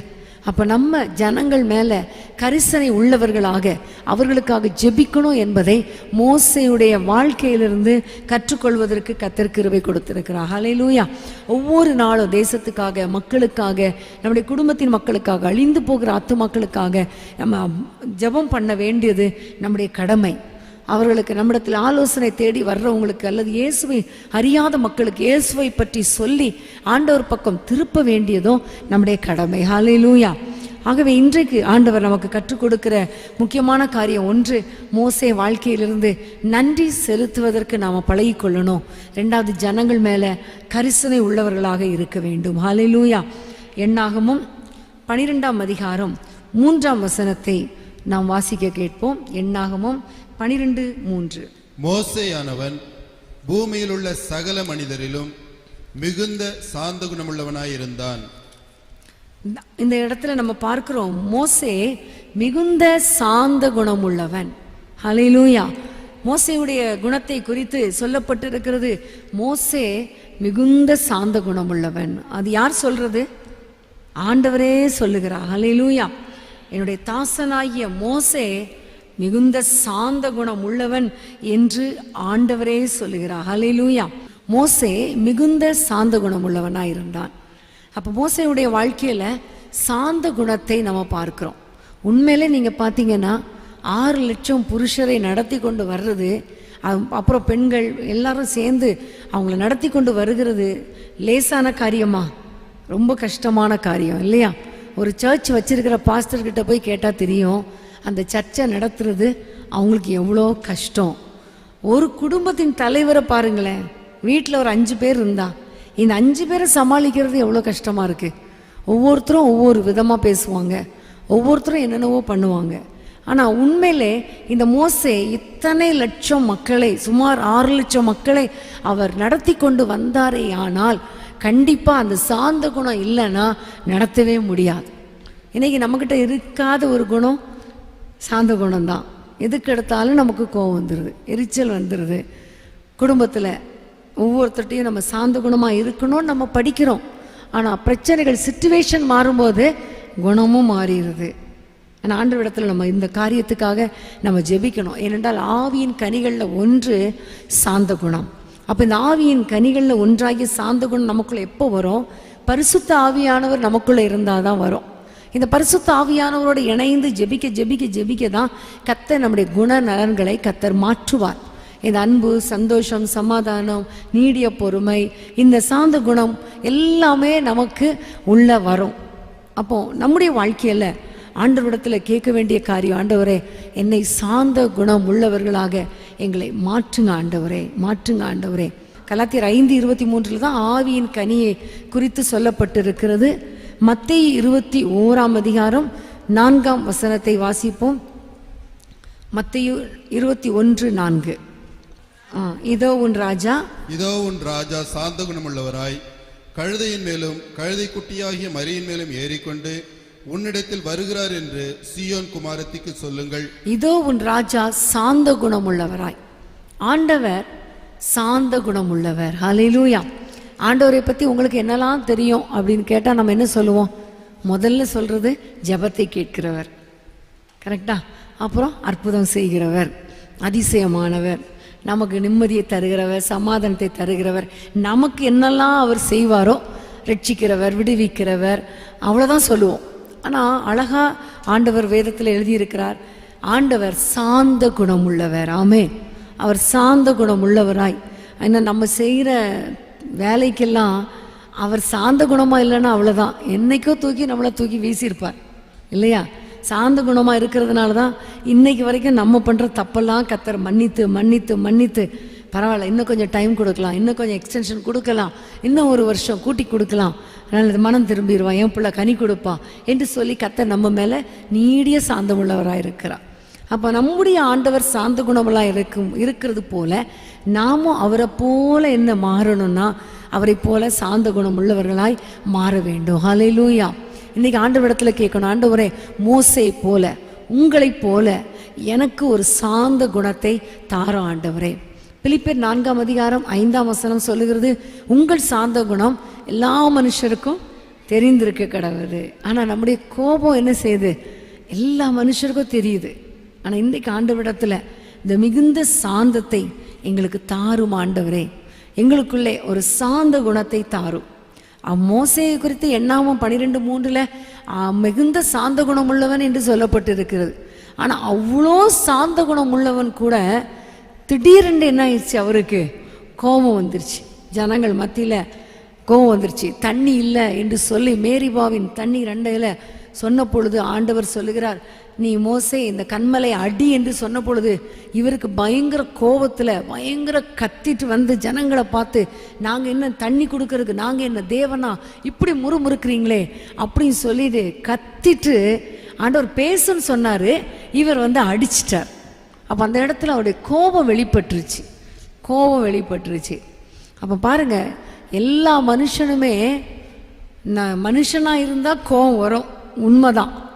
சாந்த குணம் எப்போவுமே மெயின்டைன் பண்ண முடியாது, கோபம் வரும். ஆனால் ஆண்டவர் சொல்லுகிறார், கோபம் வரலாம், ஆனால் சூரியன் அஸ்தமிக்கிறதுக்கு முன்பாக உங்கள் கோபம் தணிஞ்சிடணும். ஆமென். அதுதான், கோபம் வராமல் இருக்காது. அவ்வளோ பெரிய முன்னாடி தான் சொல்கிறாரு சாந்த குணம் உள்ளவன். இன்னும் சில சாப்டருக்கு பின்னாடி பார்த்தா அவனுடைய சாந்த குணம் எப்படின்னு தெரியும். அந்த கோப குணத்தினால கானான் தேசத்துக்கு போகிற பாக்கியத்தையே அவர் இழந்துட்டார். அப்போ இன்றைக்கி நம்முடைய வாழ்க்கையில் கோபம் வந்து சாந்த குணத்தை இழக்கிறதுனால நிறைய பிளெஸ்ஸிங்ஸை நம்ம என்ன செஞ்சிடக்கூடாது, இழந்து போகக்கூடாது.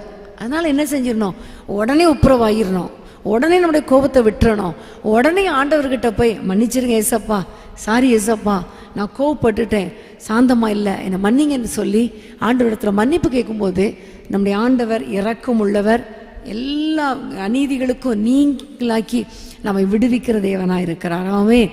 ஆகவே நம்முடைய சாந்த குணம் ஆண்டவரிடத்தில் கேட்டு நம்ம அதை பெற்றுக்கொள்ளணும்.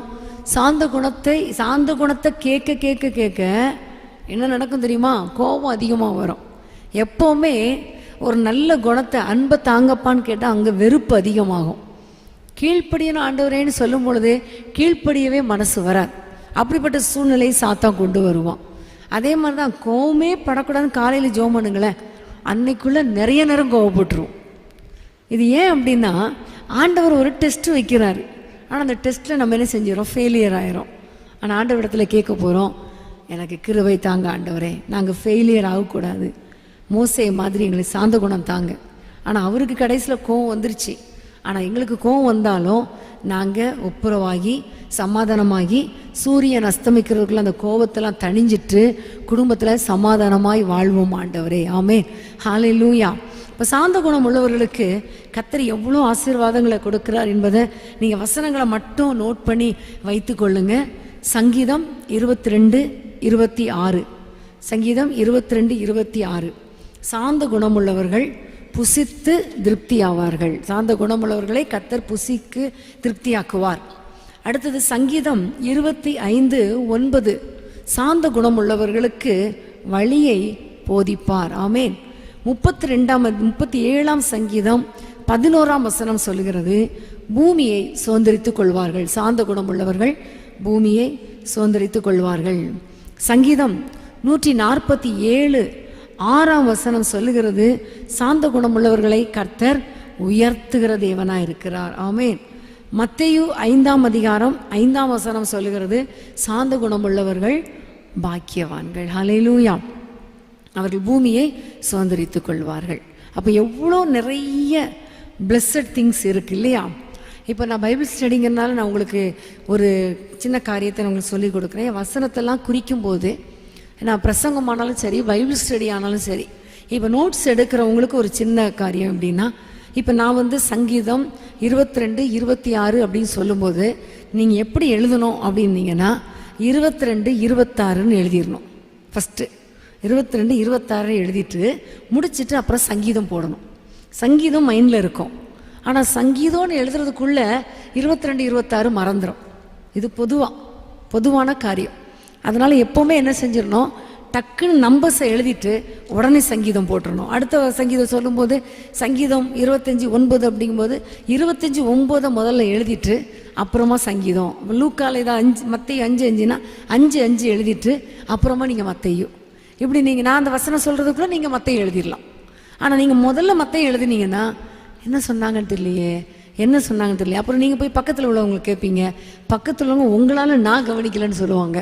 இது வீணான பிரச்சனை. இதெல்லாம் ஒரு சின்ன காரியம்தான். இது ரொம்ப ஈஸியாக இருக்கும் உங்களுக்கு. ஸோ நம்ம நிறைய ஆசீர்வாதங்களை சாந்த குணமுள்ளவர்களுக்கு கர்த்தர் வைத்திருக்கிறார். அப்போ பூமியே சுதந்திரித்து கொள்ளக்கூடிய அளவுக்கு கர்த்தர் நமக்கு ஒரு சாந்த குணத்தை தந்தா இவ்வளோ நல்லா இருக்கும் இல்லையா? அப்போ வசனங்களை நம்ம நம்பணும். சாந்த குணமுள்ளவர்கள் பூமியை சுதந்திரித்துக் கொள்வார்கள்னா நம்ம நம்பணும். அப்போ நம்ம சாந்த குணமுள்ளவர்களாக இருந்தால் கண்டிப்பாக கர்த்தர் நமக்கு நல்ல நிலங்களை கொடுப்பார், நல்ல சொந்த வீட்டை கண்டிப்பாக கொடுப்பார். ஹல்லேலூயா. அதுக்காக சொந்த வீடு இருக்கிறவங்களாம் சாந்த குணம் உள்ளவங்க, சொந்த வீடு இல்லாதவங்க சாந்த குணம் இல்லாதவங்கன்னு சொல்ல முடியாது. இந்த ஆசீர்வாதத்தை நம்ம ஆண்டவரிடத்துலேருந்து கேட்கலாம், கேட்டு பெற்றுக்கொள்ளலாம். ஆமேன். அடுத்ததாக அதே அதிகாரம் என்னாகமும் 12ஆம் அதிகாரம் 7ஆம் வசனம். என் தாசனாகிய மோசேயோ அப்படிப்பட்டவன் அல்ல, என் வீட்டில் எங்கும் அவன் உண்மையுள்ளவன். இதுல தான் ஆண்டவரே சொல்லுகிறார், மோசே குறித்து கர்த்தர் கொடுக்கிற ஒரு அருமையான சாட்சி. என் தாசனாகிய மோசே உண்மை உள்ளவன். ஆமேன். ஹல்லேலூயா. எவ்வளோ ஆச்சரியமா இருக்கு இல்லையா? ஆண்டவரே அவனை குறித்து ஒரு சாட்சி சொல்லுகிறார். எவ்வளோ ஆச்சரியமான காரியம். சொந்த குடும்பத்திலேருந்து ஒரு எதிர்ப்பு வருகிறது மோசேக்கு. எல்லாரும் வெளியே உள்ளவங்க கூட பேசும்போது தாங்கிக்கலாம், ஆனால் சொந்த உள் வீட்டில் பேசும்போது தான் ரொம்ப கஷ்டமாக இருக்கும். அப்போ அவ்வளோ கஷ்டப்படும் பொழுது ஆண்டவர் பிரத்யட்சமாக வந்து சொல்லுகிறார், என்னுடைய தாசனாகிய மோசே என் வீட்டில் எங்கும் உண்மை உள்ளவன். ஆமென். ஹல்லேலூயா. இந்த மோசேயுடைய வாழ்க்கையில் ஒரு உண்மையை கர்த்தர் பார்த்தார். அப்போ நம்முடைய வாழ்க்கையில் கர்த்தர் எதிர்பார்க்கிற காரியம் உண்மை. ஆமென். பவுல் சொல்லுகிறார், என்னை உண்மை உள்ளவன் என்று எண்ணி இந்த கனமான ஊழியத்துக்கு அழைத்த தேவனை ஸ்தோத்தரிக்கிறேன். ஹல்லேலூயா. அப்போ ஆண்டவர் எப்பொழுதுமே எல்லாருக்கும் பொறுப்பை கொடுக்க மாட்டார், உண்மை உள்ளவர்களுக்கு தான் கர்த்தர் பொறுப்பை கொடுப்பார். ஆமென். ஹல்லேலூயா. அப்போ நம்முடைய வாழ்க்கையில் ஆண்டவர் நம்மிடத்தில் எதிர்பார்க்கிற முக்கியமான காரியம் உண்மை. மரண பரியந்தம் உண்மை உள்ளவனாய் இரு என்று சொல்லி வெளிப்படுத்தல் 2ஆம் அதிகாரம் 10ஆம் வசனம் சொல்லுகிறது. மரண பரியந்தம் உண்மை உள்ளவனாய் இரு. அப்போ நம்முடைய வாழ்க்கையில் கர்த்தர் எதிர்பார்க்கிறது இன்றைக்கு உண்மையாக இருந்துட்டு நாளைக்கு உண்மை விட்டு விலகி போகிற தன்மை கிடையாது. என்றென்றைக்கும் உண்மை உள்ளவர்களாக இருக்க வேண்டும். தம்மை அழைத்தவருக்கு, நம்மை அழைத்த தேவனுக்கு நாம் உண்மை உள்ளவர்களாக இருக்கணும். கர்த்தர் நமக்கு கொடுத்த குடும்பத்துக்கு உண்மை உள்ளவர்களாக இருக்கணும். கர்த்தர் நமக்கு கொடுத்த பணத்தில் உண்மை உள்ளவர்களாக இருக்கணும். கர்த்தர் நமக்கு கொடுத்த ஒவ்வொரு காரியத்திலும் நாம் உண்மை உள்ளவர்களாக இருக்க வேண்டும். ஆமென். அதனால தான் எபிரேயர் 3ஆம் அதிகாரம் 2ஆம் வசனத்தில் நம்ம போன இதில் வாசித்துட்டோம், திரும்ப வாசித்துருவோம். எபிரேயர் 3ஆம் அதிகாரம் 2ஆம் 5ஆம் வசனங்கள். மோசே தேவனுடைய வீட்டில் எங்கும் உண்மையுள்ளவனாய் இருந்தது போல இவரும் தம்மை ஏற்படுத்தினவருக்கு உண்மையுள்ளவராய் இருக்கிறார். சொல்லப்பட போகிற காரியங்களுக்கு சாட்சியாக மோசே பணிவிடைக்காரனாய் அவருடைய வீட்டில் எங்கும் உண்மையுள்ளவனாய் இருந்தான். ஆமென், ஹல்லேலூயா. மோசே ஒரு உண்மையுள்ள ஒரு மனிதனாய் இருந்தான். 5ஆம் வசனம் சொல்லுகிறது, அவன் ஒரு பணிவிடைக்காரனாய் இருந்தான். ஆனால் எப்படி இருந்தான்? உண்மை உள்ளவனாய் இருந்தான். அப்படின்னா என்ன அர்த்தம்? எஜமானுக்கு உண்மையுள்ள ஒரு பாத்திரம். ஹல்லேலூயா, ஹல்லேலூயா. உங்களை என்னையும் கர்த்தர் ரட்சித்தார். எதற்காக ரட்சித்தார்? இவங்க உண்மையா என்னை பின்பற்றுவாங்க, உண்மையா எனக்கு கீழ்ப்படிவாங்க, உண்மையாய் எனக்காக ஏதாவது ஒன்றை செய்வாங்க, உண்மையாய் வாழ்வார்கள் என்பதற்காக தான் கர்த்தர் உங்களையும் என்னையும் கர்த்தர் தெரிந்து கொண்டார். அப்போ ஆண்டவர் எதிர்பார்க்கிற அந்த உண்மை நம்மிடத்திலே காணப்படுகிறதா என்பதை குறித்து நம்ம சீர்தூக்கி பார்க்க வேண்டும். தேவன் விரும்புகிற ஒரு உண்மையுள்ள வாழ்க்கை வாழ நம்மை அர்ப்பணிக்க வேண்டும். ஹல்லேலூயா. தாவீதுடைய வாழ்க்கையில் ஒரு வசனத்தை வாசிப்போம். 1 சாமுவேல் 22ஆம் அதிகாரம் 14ஆம் வசனம். 1 சாமுவேல் 22:14. அகிமெலேக் ராஜாவுக்கு பிரதியுத்தரமாக, உம்முடைய எல்லா ஊழியக்காரரிலும் தாவீதைப் போல ராஜாவுக்கு மருமகனும் உம்முடைய கட்டளையின்படி செய்து வருகிறவனும் உம்முடைய வீட்டிலே கனமுள்ளவனுமாய் இருக்கிற உண்மையுள்ளவன் யார்? உண்மையுள்ளவன். தாவீதை குறித்து சொல்லப்படுகிற ஒரு வார்த்தை, ஒரு சாட்சி. உங்களுடைய வீட்டில், சவுல் ராஜாவுடைய வீட்டில் எல்லா பணிவிடைக்காரர்களை பார்க்கிலும் உண்மையுள்ள ஒரு மனிதன் தாவீது. ஹல்லேலூயா. அப்போ நம்மை குறித்து இந்த சாட்சி சொல்ல முடியுமா? கொஞ்சம் யோசித்து பாருங்க. உண்மை உள்ளவர்களாக இருக்கிறது. உண்மை அப்படின்னு சொல்லும் பொழுது நம்ம நினைப்போம், ஒருவேளை பணத்தை திருடாமல் இருக்கிறது, அதில் மட்டும்தான் உண்மைன்னு நினைப்போம். ஆனால் அது மட்டும் கிடையாது, அதுலேயும் உண்மையாக இருக்கணும். நமக்கு கொடுக்கப்பட்ட பணத்தில் நம்ம உண்மை உள்ளவர்களாக இருக்கணும். கணவன் மனைவிகளிடத்தில் நம்பி கொடுக்கிற அந்த பணத்தில் உண்மையாக இருக்கணும், மனைவி உண்மையாக இருக்கணும். ஆமென். கணவரும் மனைவிக்கு கொடுக்கிற விஷயத்தில் உண்மையாக இருக்கணும். இன்றைக்கி நிறைய குடும்பங்களில் பார்த்தீங்கன்னா எவ்வளோ சம்பளம் வாங்குறானே சொல்கிறது கிடையாது. மனைவி வேலைக்கு போனால் மனைவி கூட இப்போ சொல்கிறது கிடையாது, எவ்வளோன்னு சொல்கிறது கிடையாது. கணவர்களும் என்ன செய்கிறது கிடையாது, மனைவி கிட்ட உண்மையாக இருக்கிறது கிடையாது, சொல்கிறது கிடையாது. நாங்கள் நிறைய கவுன்சிலிங் கொடுக்கும்போது பார்த்துருக்கோம். உங்களுடைய கணவர் எவ்வளோ சம்பாதிக்கிறான்னு உனக்கு தெரியுமா அப்படின்னு கேட்டால் தெரியாது, வீட்டுக்கு வேண்டிய எல்லாத்தையும் வாங்கி போட்டுருவார், அவ்வளோதான், நான் அதுக்கு மேலே கேட்க மாட்டேன். அப்போ நிறைய பேர் இன்னும் ஒரு சிலர் பார்த்தீங்கன்னா எவ்வளோ சம்பளம் சொல்கிறது கிடையாது, எவ்வளோ சம்பளத்தை கொடுக்குறதும் கிடையாது. மனைவிக்கு வீட்டில் வேண்டிய பொருளும் வாங்கி கொடுக்கறது கிடையாது. இன்றைக்கி காலையில் கூட ஒரு சகோதரி எனக்கு ஃபோன் பண்ணி பேசும்போது அவள் சொல்கிறான், தனியாக குழந்தைய வச்சிட்ருக்கேன், என்னுடைய கணவர் என்னை விட்டு பிரிஞ்சு போய் இன்னொரு பெண்ணிடத்தில் வாழ்ந்துட்டு இருக்காரு. சம்பளம் வாங்கி 9,000 சம்பளம் வாங்கி 3,000 அவங்க அம்மாவுக்கு அனுப்பிட்டு மீதி 6,000 ரூபாயை கொண்டு போய் அந்த பெண்ணிடத்தில் கொண்டு போய் கொடுத்துட்டாரு. நான் பிள்ளைய வச்சுட்டு இருக்கேன், எனக்கு ஒன்றும் வழி இல்லை, கேட்டால் தரமாட்டேங்கிறாரு, ஒன்றுமே இல்லை, எனக்கு வழியே இல்லை. அப்போ கர்த்தர் நம்பி இந்த பெண்ணை கொடுத்தார் அவரிடத்துல. ஆனால் அவன் உண்மை இல்லாதவனாக இருந்து பண விஷயத்திலும் உண்மை இல்லை, குடும்ப வாழ்க்கையிலையும் உண்மை இல்லை. அப்படிப்பட்ட ஒரு நிலைமை இன்றைக்கி நிறைய பேர்கிட்ட. இன்றைக்கி உலகமே உண்மை இல்லாத ஒரு உலகமாக இருக்குது. யாரை நம்புறது, யாரை நம்ப முடியலை தெரியல. அரசியல் தலைவர்களை, அந்த காலத்தில் அரசியல் தலைவர்களை நம்ப முடிஞ்சுது, இன்றைக்கி நம்ப முடியலை. அன்றைக்கு அவங்க கொடுத்த வாக்குறுதியை நம்ப முடிஞ்சுது, இன்றைக்கி நம்ப முடியலை. இன்னைக்கு ஊழியக்காரங்களை நம்ப முடியலை, விசுவாசிகளை நம்ப முடியலை, கிறிஸ்தவங்களை நம்ப முடியலை. அது ரொம்ப கேவலமான வேதனைக்குரிய விஷயம்.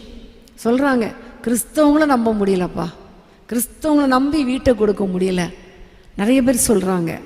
அப்போ இன்றைக்கு ஆண்டவருடைய சமூகத்தில், அப்பா நான் உண்மை உள்ளவளாக இருக்கணும், என்னை அழைத்த உங்களுக்கு நான் உண்மையாக இருக்கணும்.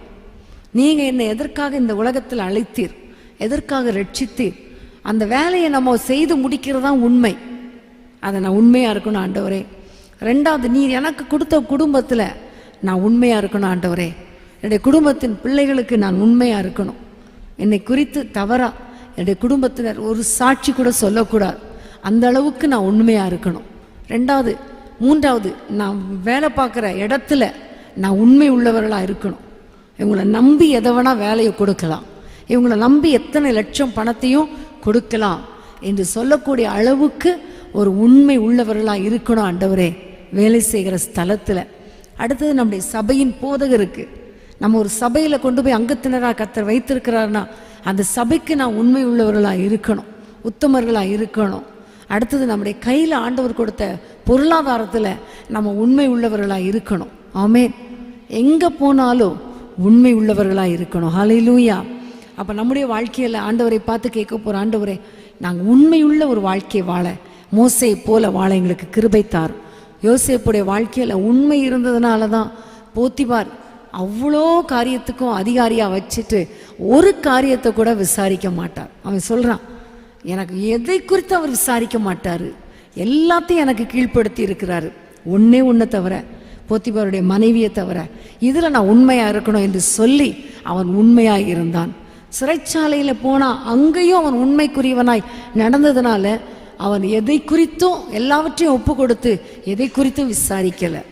அது மாத்திரம் இல்லை, அரண்மனைக்கு போனாலும் இந்த யோசேப்பு உண்மை உள்ளவனாக இருந்தபடியினால ராஜா எல்லாவற்றையும் நம்பி தேசத்தையே கையில் ஒப்பு கொடுத்தார். அதான் வேதம் சொல்லுகிறது, கொஞ்சத்தில் உண்மை உள்ளவர்களாக இருந்தால் அநேகத்தின் மேல் அதிகாரியாய் கர்த்தர் மாற்றுவார். ஆமென்.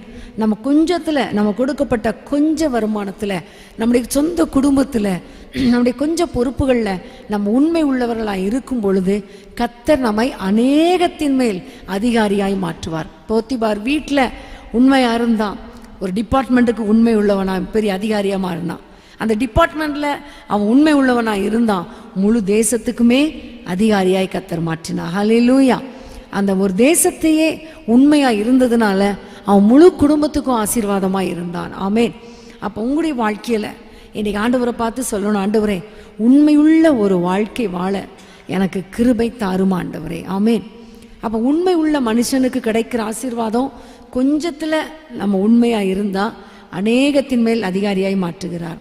இன்னொரு வசனம் நீதிமொழிகள் 28:20 நீதிமொழிகள் 28:20. உண்மையுள்ள மனுஷன் பரிபூர்ண ஆசீர்வாதங்களை பெறுவான், ஐஸ்வர்யவானாகிறதற்கு தீவிரிக்கிறவனோ ஆக்கினைக்கு தப்பான். உண்மையுள்ள மனுஷன் பரிபூரண ஆசீர்வாதங்களை பெறுவான். ஹல்லேலூயா. அப்போ உண்மை உள்ள மனுஷனுக்கு கர்த்தர் கொடுக்கிற ஒரு விலையேறப்பெற்ற ஆசீர்வாதம் பரிபூரண ஆசீர்வாதம், பரிபூரண பிளெஸ்ஸிங். ஆமென். அப்போ பரிபூரணம்னு என்ன அர்த்தம்? ஒன்றுமே குறைவு கிடையாது, எல்லாம் பர்ஃபெக்ட், எல்லாம் நிரம்பி வெளிகிற அளவுக்கு கர்த்தர் ஆசீர்வதிப்பார். ஹல்லேலூயா. வேலை ஸ்தலத்தில், குடும்ப வாழ்க்கையில், கர்த்தருக்கு அடுத்த விஷயத்தில், கர்த்தருக்கு முன்பாக நம்ம மன உண்மை உள்ளவர்களாக இருக்கும் பொழுது நம்முடைய ஆண்டவர் நம்மை ஆசீர்வதிக்கிற எல்லா ஆசீர்வாதங்களையும் கொடுத்து நம்மை ஆசீர்வதிக்கிறவராக இருக்கிறார். ஆமென். வேதத்தில் ஒரு நல்ல ஒரு ராஜாவை குறித்து பார்க்கிறோம், எசேக்கியா ராஜா. இந்த எசேக்கியா ராஜாவுடைய வாழ்க்கையில் அவரே சொல்லுகிறார், நான் உண்மை உள்ளவனாக இருந்தேன். 2 ராஜாக்கள் 20:3 நம்ம வாசிப்போம். 2 ராஜாக்கள் 20:3. நான் உமக்கு முன்பாக உண்மையும் மன உத்தமமாய் நடந்து உமது பார்வைக்கு நலமானதை செய்தேன் என்பதை நினைத்தருளும் என்று விண்ணப்பம் பண்ணார். எசேக்கியா ராஜா விண்ணப்பம் பண்ணு, ஆண்டவரே நான் உமக்கு முன்பாக உத்தமமும் மன உண்மையுமாய் இருந்தேன் என்பதை நினைத்தருளும் என்று ஜெபம் பண்ணின பொழுது கர்த்தர் பூரண சுகத்தை கர்த்தர் கொடுத்தார், பூரணமாய் ஆயுசு நாட்களை கொடுத்தார். ஹல்லேலூயா. அது வரைக்கும் அவனுக்கு குழந்தை இல்லாமல் இருந்தது, அதற்கு பிறகு குழந்தை பாக்கியத்தை கொடுத்தார். அவ்வளோ செல்வத்தை கர்த்தர் கொடுத்தார், அவ்வளோ திரளான ஆஸ்தியை கொடுத்தார், கீர்த்தி பரம்பும்படி கர்த்தர் செய்தார். அப்போ உண்மை உள்ள மனுஷனாய் எசேக்கியா இருந்ததுனால அவனுடைய ஜெபம் கேட்கப்பட்டது, அற்புதம் நடந்தது, ஆசீர்வதித்தார். ஹல்லேலூயா. உங்களுடைய வாழ்க்கையில் ஆண்டவரே ஆசீர்வதியும் ஆசீர்வதியும் கேட்டுட்டு ஏன் ஆசீர்வாதம் இல்லை? சில காரியங்களில் தேவனுக்கு முன்பாக நாம் உண்மை இல்லாத நிலைமை. இன்னைக்கு ஆண்டவரை பார்த்து கேட்க போகிறேன், ஆண்டவரே எல்லா விஷயத்திலும் நான் உண்மை உள்ளவர்களாக இருக்க வேண்டும் ஆண்டவரே, உண்மை உள்ளவர்களாக இருக்கணும். இன்னும் உண்மை உள்ளவர்களுக்கு கிடைக்கிற இன்னொரு ஆசீர்வாதம் பார்த்தீங்கன்னா 1 சாமுவேல் 26:23. 1 சாமுவேல் 26:23. கர்த்தர் அவனவனுக்கு அவனவன் நீதிக்கும் உண்மைக்கும் தக்கதாக பலன் அளிப்பாராக. போதும் போதும், உண்மைக்கு தக்கதாக பலன் அளிப்பாராக. நம்முடைய ஆண்டவர் உண்மைக்கு தக்க பலன் அளிக்கிற தேவன். ஆமென். இன்னைக்கு எல்லா உலகமும் பொய்யாதானே பேசுகிறாங்க, அவங்களாம் நல்லா வாழ்ந்திருக்காங்களே, அவங்களாம் சந்தோஷமாக இருக்காங்களே அப்படி நம்ம நினைப்பது போல இருக்கலாம். ஆனால் நம்ம வேதத்தை நம்புகிறோம், ஆண்டவருடைய வார்த்தையை நம்புகிறோம். உண்மைக்கு தக்கதாக கர்த்தர் நமக்கு பலன் கொடுப்பார். இந்த உலகத்தில் மனுஷன் நமக்கு பலன் கொடுக்காமல் இருக்கலாம், ஆனால் நிச்சயமாக நமக்கு வருகிற பலன் கர்த்தரிடத்திலிருந்து வரும். ஒருவேளை இந்த உலகத்தில் நமக்கு பலன் கிடைக்காவிட்டாலும் ஆண்டவர் சொல்லுகிற அவனவனுக்கு நான் அளிக்கும் பலன் என்னோடே கூட வருகிறது. ஹல்லேலூயா. இந்த உலகத்திலையும் பலன் கொடுப்பார். அப்படியே நமக்கு கிடைக்காட்டாலும் நம்ம கவலைப்பட வேண்டிய அவசியம் இல்லை. ஒரு நாள் வரும், நம்ம ஏசப்பா வருவார். அவர் வரும்பொழுது நம்முடைய உண்மைக்கு தக்க பலனை அவர் கொண்டு வந்து நம்ம மகிமையிலே கர்த்தர் ஆசீர்வதிப்பார். ஹல்லேலூயா. அதனால ஒரு நாளும் சோர்ந்து போகக்கூடாது. உண்மையாயிருந்து என்ன பிரயோஜனம், உண்மையாயிருந்து என்ன பிரயோஜனம் என்கிற வார்த்தை நம்ம வாயில வரவே கூடாது. ஹல்லேலூயா. நம்ம உண்மையாக தான் இருக்கணும். உண்மையாக இருக்கும்படி தான் அழைத்திருக்கிறார். நம்மளை அழைத்தவர் உண்மை உள்ளவர். அப்போ அவரை போலவே நம்ம உண்மை உள்ளவர்களாக இருக்கணும். ஆமென். ஹல்லேலூயா. அப்போ கொஞ்சத்தில் உண்மையாக இருக்கணும். அப்புறம் அந்த வசனத்தில் நீங்கள் பார்த்தீங்கன்னா லூக்கா 16ஆம் அதிகாரத்தை திருப்பிக் கொள்ளுங்க. லூக்கா 16ஆம் அதிகாரம் 10ஆம் வசனம். லூக்கா 16:10 வாசிப்போம். கொஞ்சத்தில் உண்மையுள்ளவன் அநேகத்திலும் உண்மையுள்ளவனாய் இருக்கிறான், கொஞ்சத்திலே அநீதியுள்ளவன் அநேகத்திலும் அநீதியுள்ளவனாய் இருக்கிறான். அடுத்த வசனம். அநீதியான உலகப் பொருளை பற்றி நீங்கள் உண்மையாய் இராவிட்டால் யார் உங்களை நம்பி உங்களிடத்தில் மெய்யான பொருளை ஒப்புவிப்பார்கள்? அடுத்த வசனம். வேறொருடைய காரியத்தில் நீங்கள் உண்மையுள்ளவர்களாய் இராவிட்டால் உங்களுக்கு யாதொன்றை சொந்தமாக கொடுப்பவர் யார்? உண்மை என்று சொல்லும் பொழுது பாருங்க, 3 வகையாக ஆண்டவர் பிரித்து இங்க சொல்லுகிறார். ஒன்று, கொஞ்சத்தில் உண்மை. நம்ம கொடுக்கப்பட்ட கொஞ்சம் பொறுப்புல, கொஞ்சம் பணத்துல, கொஞ்சம் காரியத்துல உண்மையா இருக்கும் பொழுது அவனால் என்ன செய்ய முடியுமா? அநேக காரியத்திலையும் உண்மை உள்ளவனா இருக்க முடியும் என்று நம்பி ஆண்டவர் அநேக காரியங்களை கொடுப்பார். ஹல்லேலூயா. அடுத்தது, வேறொருவனுடைய காரியத்தில் உண்மையா இருப்பது. வேறொருவனுடைய காரியத்தில் உண்மையா இருப்பது அப்படின்னா, இன்னொருத்தங்க இந்த காரியத்தை கொஞ்சம் செஞ்சிருங்க, எனக்கு ஒரு ஹெல்ப் பண்ணுங்கன்னா அதை செஞ்சு முடிக்கிறதுல உண்மையா இருக்கணும். வேறொருத்தர் கொஞ்சம் பணத்தை கொடுத்து, ஒரு முறை ஒரு சகோதரி நம்முடைய பிரதருக்கு ஃபோன் பண்ணி சொன்னாங்க, ஒரு அம்மா எப்போ பார்த்தாலும் எனக்கு பணத்தை, அவங்க கொடுத்த பணத்தை கேட்குறாங்க, நீங்கள் தயவு செஞ்சு ஒரு ஜெபம் பண்ணுங்க, அவங்க என்கிட்ட கேட்கவே கூடாதுன்னு சொல்லி. அப்போ பிரதர் கேட்டாங்க, என்னம்மா என்ன விஷயம் தெளிவாக சொல்லுங்க என்று சொன்னபொழுது அவங்க சொன்னாங்களாம், ஒரு அம்மா ஒரு 10,000 பணம் என்கிட்ட இருக்குது, நீங்கள் வச்சுக்கோங்க, இப்போ வச்சுக்கோங்க, நான் கேட்கும்போது திருப்பி தாங்கன்னு கேட்டாங்களாம். சரி, அப்போ என்ன நடந்துச்சு? 2-3 வருஷம் அவங்க கேட்கல, நானும் அந்த பணத்தை செலவு பண்ணிட்டேன். இப்போ மாதம் கேட்குறாங்க, நான் அடுத்த மாதம் தரேன், அடுத்த மாதம் தரேன்னு சொல்லிட்டேன்.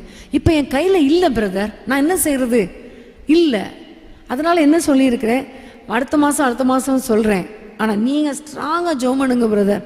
அந்த அம்மா என் வீட்டு பக்கம் வரவும் கூடாது, ஃபோனும் பண்ணக்கூடாது, அந்த பணத்தை கேட்கவும் கூடாது.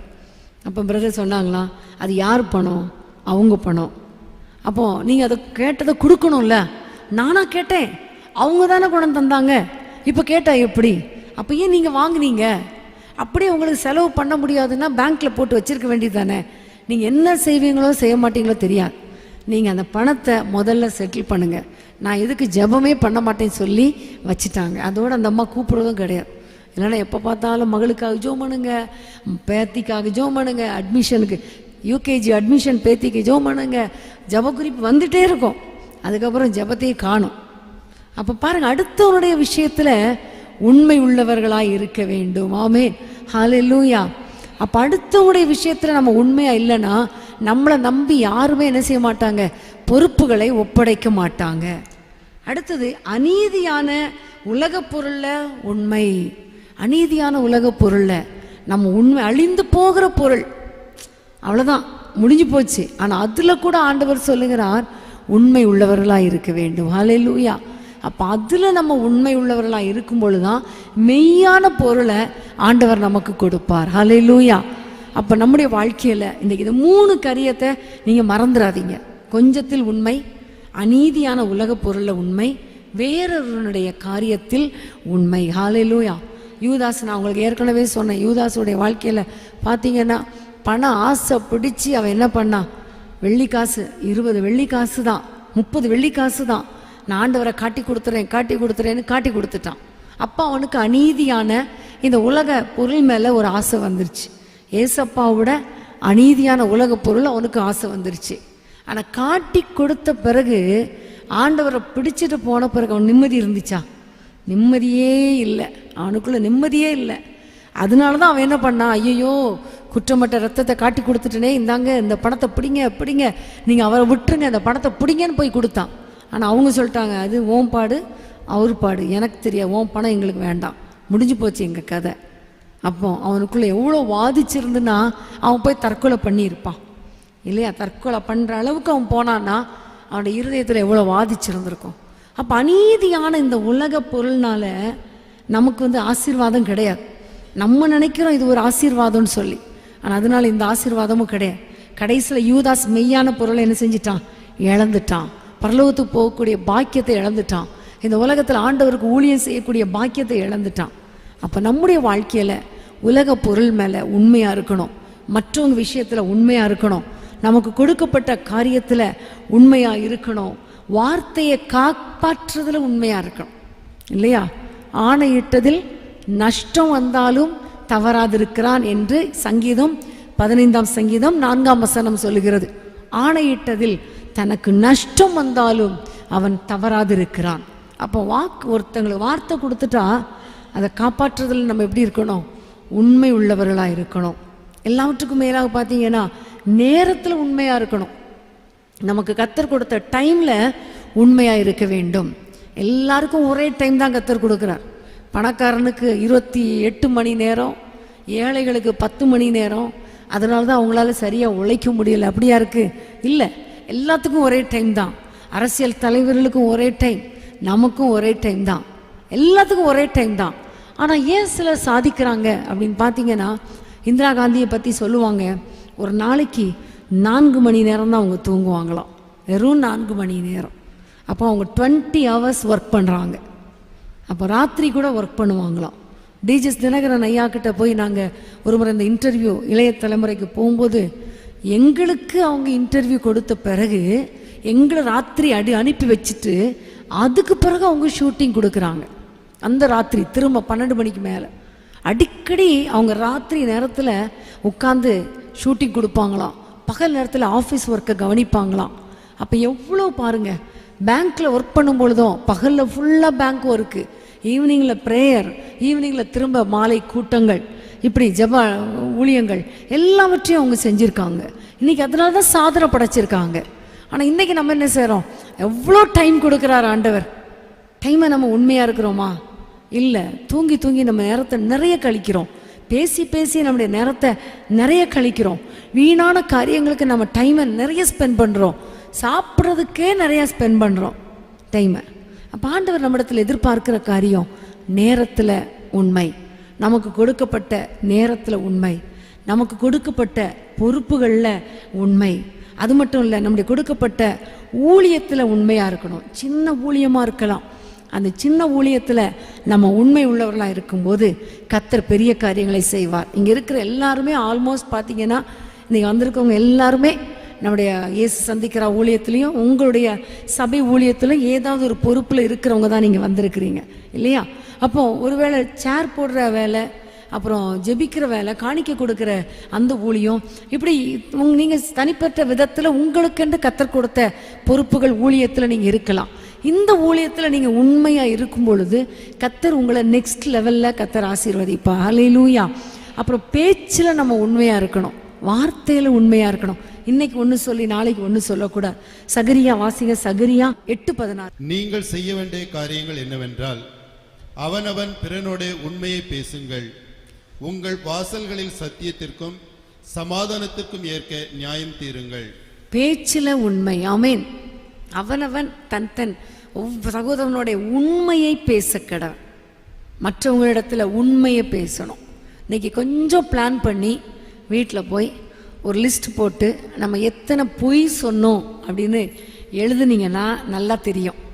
சின்ன பொய் தான், சின்ன மிஸ்டேக் தான். நான் அப்படி சொல்லலை, நான் அது செய்யலை, நான் எடுக்கலை, நான் அப்படி பண்ணலை, நான் அப்படி நினச்சேன், நான் இப்படி நினச்சேன். சின்ன சின்ன காரியங்கள் தான், நிறைய பொய். ஆனால் ஆண்டவர் சொல்லுகிறார், உண்மையை பேசுங்கள். ஆமேன். அதான் இதெல்லாம் உடனே ஒரே நாளையில் வந்துடாது. ஆனால் நம்ம மாறுறதுக்கு ஒப்பு கொடுக்கணும். நான் மாறணும் ஆண்டவரே, நான் மாறணும் ஆண்டவரே, இன்னும் கொஞ்சம் உங்களை போல மாறணும், உங்களை போல மாறணும் சொல்ல சொல்ல கர்த்தர் நமக்கு கிருபைகளை கொடுப்பார். ஹல்லேலூயா. அதே மாதிரி அந்த வசனத்தை முடியுது, நியாய தீர்ப்பு செய்யுங்கள். சத்தியத்துக்கும் அடுத்தபடி, உண்மைக்கு அடுத்தபடி நியாய தீர்ப்பு செய்யுங்க.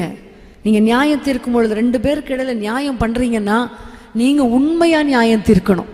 யாராவது ஒருத்தருக்கு சப்போர்ட் பண்ணி, பிள்ளைகள் வாழ்க்கையில் 2 பிள்ளைகளுக்கு நடுவில் நியாயம் தீர்த்தா 2 பேருக்கும் ஒரே மாதிரி நியாயம் தீர்க்கணும். ஒருத்தருக்கு ஒரு மாதிரி ஒருத்தருக்கு ஒரு மாதிரினா பிள்ளைகளுக்குள்ளேயே வெறுப்பாயிரும். அப்போ உங்களுடைய வாழ்க்கையில் நியாயம் தீர்க்கிற விஷயத்தில், நியாயம் பேசுகிற விஷயத்தில் உண்மையாய் நாம் நடந்து கொள்ள வேண்டும். நியாய தீர்ப்பில் உண்மை. இன்னும் முக்கியமான ஒரு வசனம் வாசிங்க. சங்கீதம் 145 சங்கீதம் 18 வசனம். சங்கீதம் 145:18. தம்மை நோக்கி கூப்பிடுகிற யாவருக்கும், உண்மையாய் தம்மை நோக்கி கூப்பிடுகிற யாவருக்கும் கர்த்தர் சமீபமாய் இருக்கிறார். உண்மையாய் தம்மை நோக்கி கூப்பிடுகிற யாவருக்கும். இதுலேருந்து ஒன்று தெரியுது, பொய்யாய் கூப்பிடுறவங்களும் இருக்காங்க இல்லையா? ஜெபத்திலையும் பொய் சொல்கிறவங்க இருக்காங்க. சும்மா அப்படி பேருக்கு. அதான் எரேமியால ஒரு வசனம் வந்து, கள்ளத்தனமாய் மனம் திரும்பினாள். 2ஆம் அதிகாரம் 4ஆம் அதிகாரம் நினைக்கிறேன், முதல் வசனத்தில் கள்ளத்தனமாய் மனம் திரும்பினாள் அப்படின்னு சொல்லப்பட்டிருக்கும். அப்போ பாருங்க, உண்மையாய் கூப்பிடுறது, உண்மையாய் மனம் திரும்புறது, உண்மையாய் ஆண்டவரை நோக்கி ஜெபிக்கிறது, ஆண்டவர் அதை எதிர்பார்க்கிறார். ஹல்லேலூயா. ஆண்டவர் சொல்லுகிறார், தம்மை நோக்கி கூப்பிடுபவர்களுக்கு பதில் கொடுக்கிறார்னு அப்படி மொட்டையா சொல்லலை, உண்மையாய் தம்மை நோக்கி கூப்பிடுறவர்களுக்கு பதில் அளிக்கிற தேவன். ஹல்லேலூயா. அப்போ உங்களுடைய வாழ்க்கையில் ஜெபத்தில் உண்மையாக இருக்க பழகிக்கொள்ளுங்க. அதனால தான் பிரசங்கியில் சொல்லப்பட்டிருக்கும், தேவனுடைய சமூகத்தில் மனம் பதறி வார்த்தையை பேசாத, கர்த்தர் உண்மை உள்ளவர், நியாயம் தீர்க்கிறவர், உன் வார்த்தையினாலே கோபம் கொண்டு உனக்கு வர வேண்டிய ஆசீர்வாதத்தை உடைத்து போடுவானே அப்படின்னு சொல்லி பிரசங்கியில் சொல்லப்பட்டிருக்கிறது. அப்போ நம்முடைய பேச்சில், ஜெபத்தில் மனம் தவறி பொய்யா பேசிடக்கூடாது. பொய்யா பேசிடக்கூடாது. அவங்கள நான் அப்படி பண்ணல ஆண்டவரே, இப்படின்னு சொல்லிட்டாங்க ஆண்டவரே, இப்படி பண்ணிட்டாங்க ஆண்டவரே, இப்படி நினைக்கல ஆண்டவரே, இப்படி பண்ணிட்டாங்க ஆண்டவரேன்னு பொய்யெல்லாம் சொல்ல வேணாம். என்னை பற்றி உங்களுக்கு தெரியும் ஏசப்பா, நான் தப்பு பண்ணிட்டேன், என்னை மன்னிங்க, எனக்கு இரக்கம் பாராட்டுங்க ஆண்டவரே, நான் உங்களுக்கு பிரியமாக நடக்க விரும்புகிறேன், தயவு செஞ்சு என்னை மன்னிங்க அப்படின்னு சொல்லி ஜெபத்தில் உண்மை. சிலர் துதிக்கிறதுல கூட பொய்யா துதிக்கிறாங்க இல்லையா? உதடுகளும் என்னை கனம் பண்ணுகிறது, ஆனால் இருதயமும் தூரமாக இருக்கிறதுன்னு கர்த்தர் சொல்லுகிறார். அப்போ ஜெபத்தில் உண்மை, துதிக்கிறதுல உண்மை. அப்படி இருக்கும் பொழுது தான் கர்த்தர் நம்முடைய வாழ்க்கையில் பெரிய ஆசீர்வாதங்களை நமக்கு கொடுக்க முடியும். ஹல்லேலூயா. நீதிமொழிகள் 25ஆம் அதிகாரம் 13ஆம் வசனத்தை வாசிப்போம். நீதிமொழிகள் 25:13. கோடை காலத்தில் உறைந்த மழையும் மழையின் குளிர்ச்சி எப்படி இருக்கிறதோ அப்படியே உண்மையான ஸ்தானாதிபதியும் தன்னை அனுப்பினவனுக்கு இருப்பான். அவன் தன் எஜமான்களுடைய ஆத்துமாவை குளிர பண்ணுவான். உண்மையுள்ள ஸ்தானாபதி, அதான் கொடுக்கப்பட்ட பணியில உண்மை. ஆண்டவர் சொல்லுகிறார், மோசே பணிவிடைக்காரனாய் இருந்து அவன் உண்மை உள்ளவனாய் இருந்தான். ஹல்லேலூயா. மோசையை பார்த்து அவ்வளோ சந்தோஷமா சொல்றார் ஆண்டவர், என் வீட்டில் எங்கும் அவன் உண்மை உள்ளவன். அது என்ன அர்த்தம்? எஜமான் கொடுத்த அந்த பணியை ஒழுங்கா செஞ்சு முடிக்கும் பொழுது அவருடைய இருதயம் என்ன செய்யறதா? குளிர்கிறது. ஹல்லேலூயா. உண்மையுள்ள மனுஷன், உண்மையுள்ள வேலைக்காரன் தன்னுடைய எஜமானுடைய ஆத்துமாவை குளிர பண்ணுகிறான். வேதத்தில் பார்த்தீங்கன்னா எலியேசருக்கு ஒரு பணியை ஆபிரகாம் கொடுக்கிறார். என்னுடைய மகனுக்கு ஒரு நல்ல பெண்ணை சூஸ் பண்ணி கொண்டுட்டு வரணும், இதில் நீ உண்மையாக இருக்கணும், நான் சொன்னபடி என்னுடைய மகனை என்ன செய்யக்கூடாது, வெளியே எங்கேயும் கூட்டிகிட்டு போகக்கூடாது. அதே வேளையில் என்னுடைய குடும்பத்தில் இருக்கிற ஒரு பெண்ணை நீ கொண்டு வந்து என் மகனுக்கு கொண்டு வரணும்னு சொல்லும்போது இதெல்லாம் பார்த்தா ரொம்ப ஆச்சரியமாக தான் இருக்கும். எப்படிடா பையனை கூட்டு போகாமல், பையனை பார்க்காம யார் பொண்ணு கொடுப்பா என்றெல்லாம் இருந்தது. ஆனால் அவர் ஜெபம் பண்ணி, ஆண்டவர் என்னுடைய எஜமானுக்கு நான் கொடுத்த உடன்படிக்கையில் நான் உண்மையாக இருக்கணும், எனக்கு கிருபை தாங்க என்று கேட்டு ஜெபம் பண்ணி அந்த பணியை செஞ்ச பொழுது உண்மையாய் செய்து முடிக்க கர்த்தர் கிருபை பாராட்டினார். ஹல்லேலூயா. அப்போ நம்முடைய பணிகளை உண்மையாக செஞ்சு முடிக்கணும், எஜமானுடைய இருதயத்தை குளிர பண்ணணும். ஒரு பக்கம் ஆண்டவராகிய எஜமான், இன்னொரு பக்கம் கணவன், மனைவிகளுக்கு எஜமான் கணவர், பிள்ளைகளுக்கு எஜமான் தகப்பன் தாய், அவருடைய இருதயத்தை குளிர பண்ணணும். அதே மாதிரி உலக பிரகாரமான வேலை ஸ்தலத்தில் நம்முடைய எஜமான்களுக்கு இருதயத்தை குளிர பண்ணுகிற அளவுக்கு உண்மையாய் நாம் வேலை செய்யும் பொழுது, கொடுக்கப்பட்ட பணியை உண்மையாய் துரிதமாய் குறித்த நேரத்தில் செய்து முடிக்கும் பொழுது ஆண்டவர் நம்மை பார்த்து சொல்லுவார், உண்மையுள்ள மனிதனே, கொஞ்சத்தில் உண்மையாய் இருந்தாய், நீ உன்னுடைய எஜமானுடைய சந்தோஷத்துக்குள் பிரவேசி. ஹல்லேலூயா. முதல்ல ஆண்டவர் சொல்லுவார், கொஞ்சத்தில் உண்மையாக இருந்தால் அநேகத்தின் மேல் அதிகாரியாக வைப்பேன்னு சொல்லுவார்.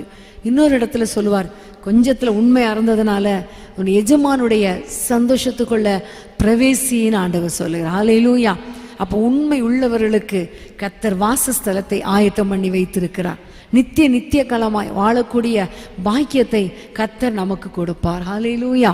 அப்படி நம்முடைய வாழ்க்கையில் உண்மை உள்ளவர்களாய் வாழ்ந்து முடிவு பரியந்தம் உண்மை உள்ளவர்களாய் வாழ்ந்தாலும் ஆண்டவருக்காக, மரித்தாலும் ஆண்டவருக்காக என்று ஒரு வைராக்கியத்தோடு வாழும் பொழுது கர்த்தர் நம்முடைய வாழ்க்கையில் பெரிய காரியங்களை செய்வார். ஹல்லேலூயா.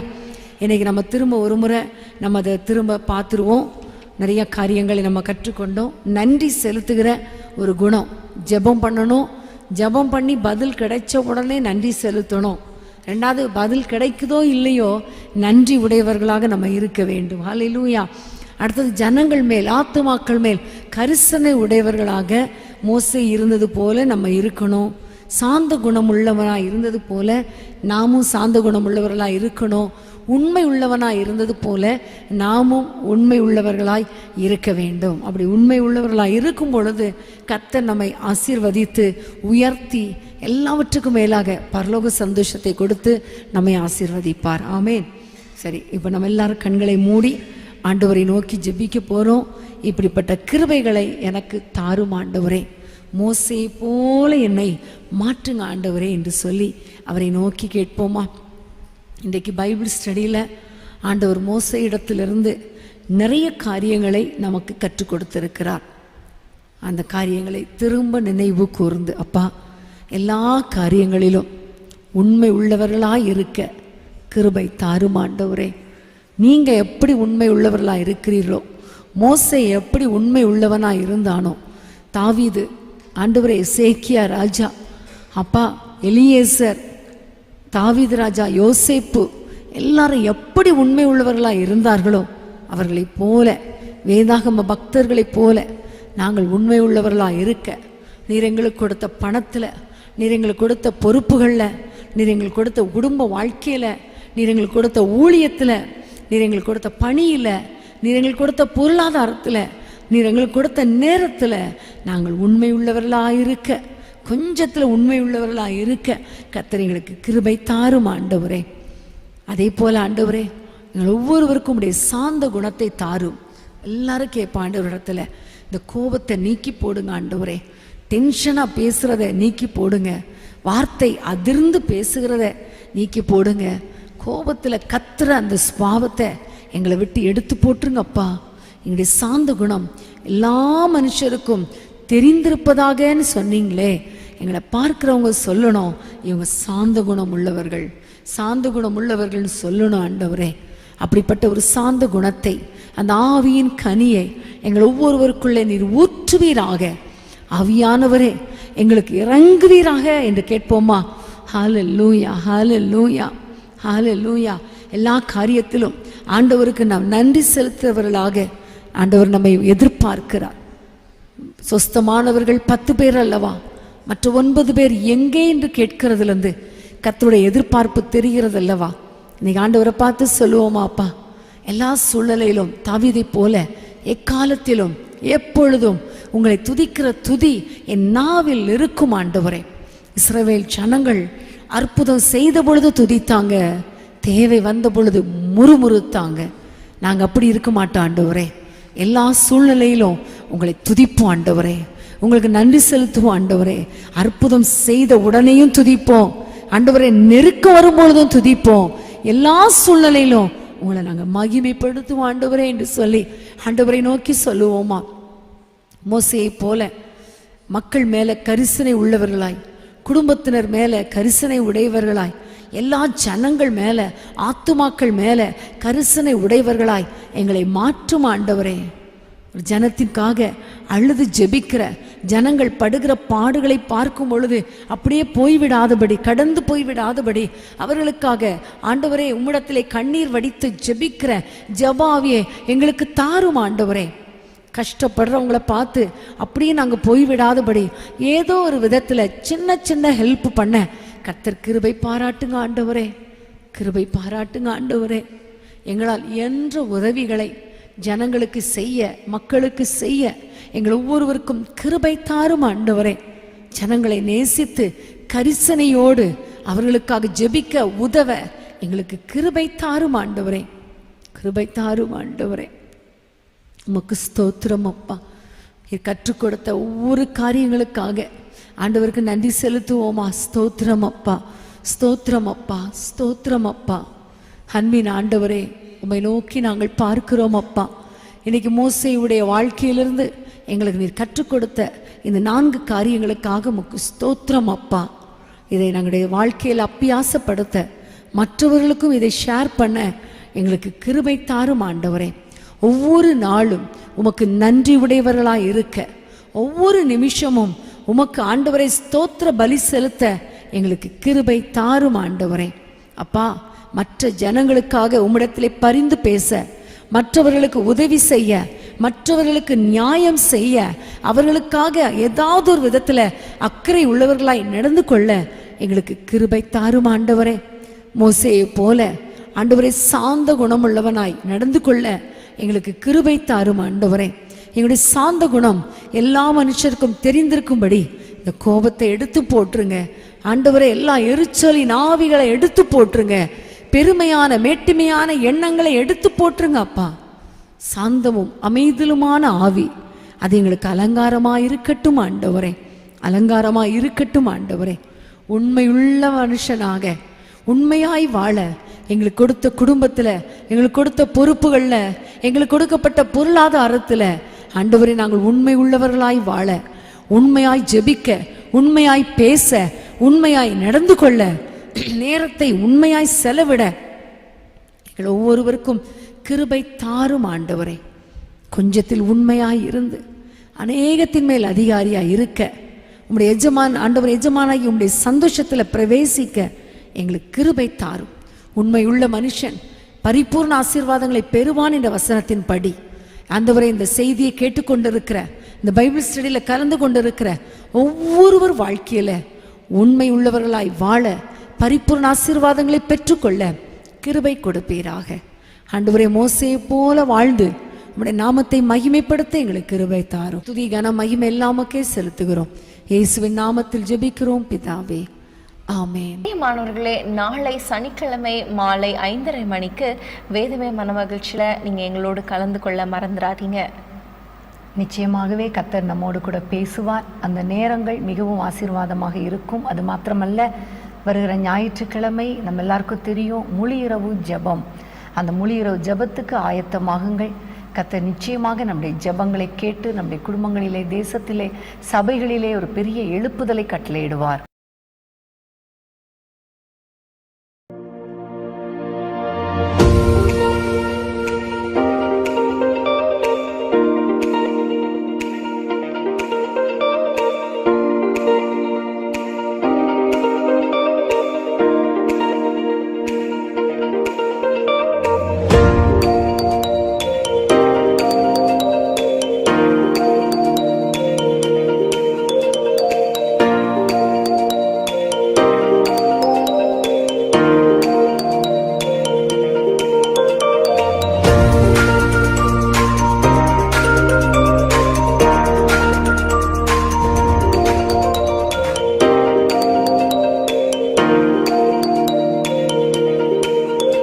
அன்பான தேவனுடைய பிள்ளைகளே, இச்செய்தி உங்களுக்கு மிகுந்த ஆசீர்வாதமாக இருந்ததென்று நாங்கள் நம்புகிறோம். தொடர்ந்து எங்கள் செய்திகளை கேட்டு கர்த்தருக்குள் ஆசீர்வதிக்கப்பட ஜீசஸ் மீட்ஸ் மினிஸ்ட்ரீஸ் என்கிற எங்கள் யூடியூப் சேனலை சப்ஸ்கிரைப் செய்யுங்கள். மேலும் உங்கள் ஜெப உதவிக்கு எங்களோடு நீங்கள் தொடர்பு கொள்ள வேண்டிய தொலைபேசி எண் 9841252836 மற்றும் 72995 4633. Email gpsrobinson@hotmail.com. கர்த்தர் உங்களை ஆசீர்வதிப்பாராக.